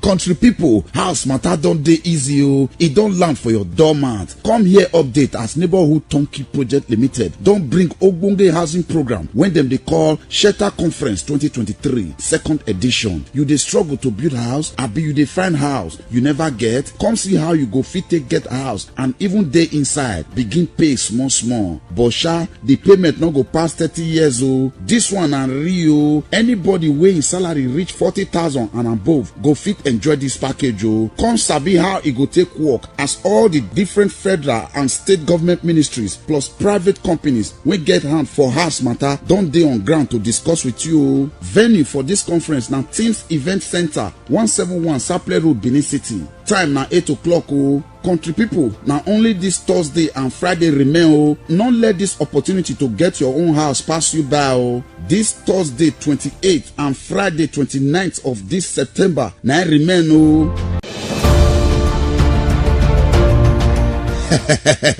Country people, house matter don dey easy o. E don land for your doormat. Come here update as Neighborhood Turnkey Project Limited don bring ogbonge housing program wey dem dey call Shelter Conference 2023 second edition. You dey struggle to build house, abi you dey find house you never get? Come see how you go fit take get house and even dey inside begin pay small small. But sha, the payment no go pass 30 years o. This one na real. Anybody wey him salary reach 40,000 50,000 and above go fit enjoy this package o. Come sabi how e go take work as all the different federal and state government ministries plus private companies wey get hand for house matter don dey on ground to discuss with you o. Venue for this conference na Teams Event Center 171 Saple Road, Benin City. Time na 8 o'clock o. Country people, na only this Thursday and Friday remain o. No let this opportunity to get your own house pass you by o. This Thursday 28th and Friday 29th of this September na remain o.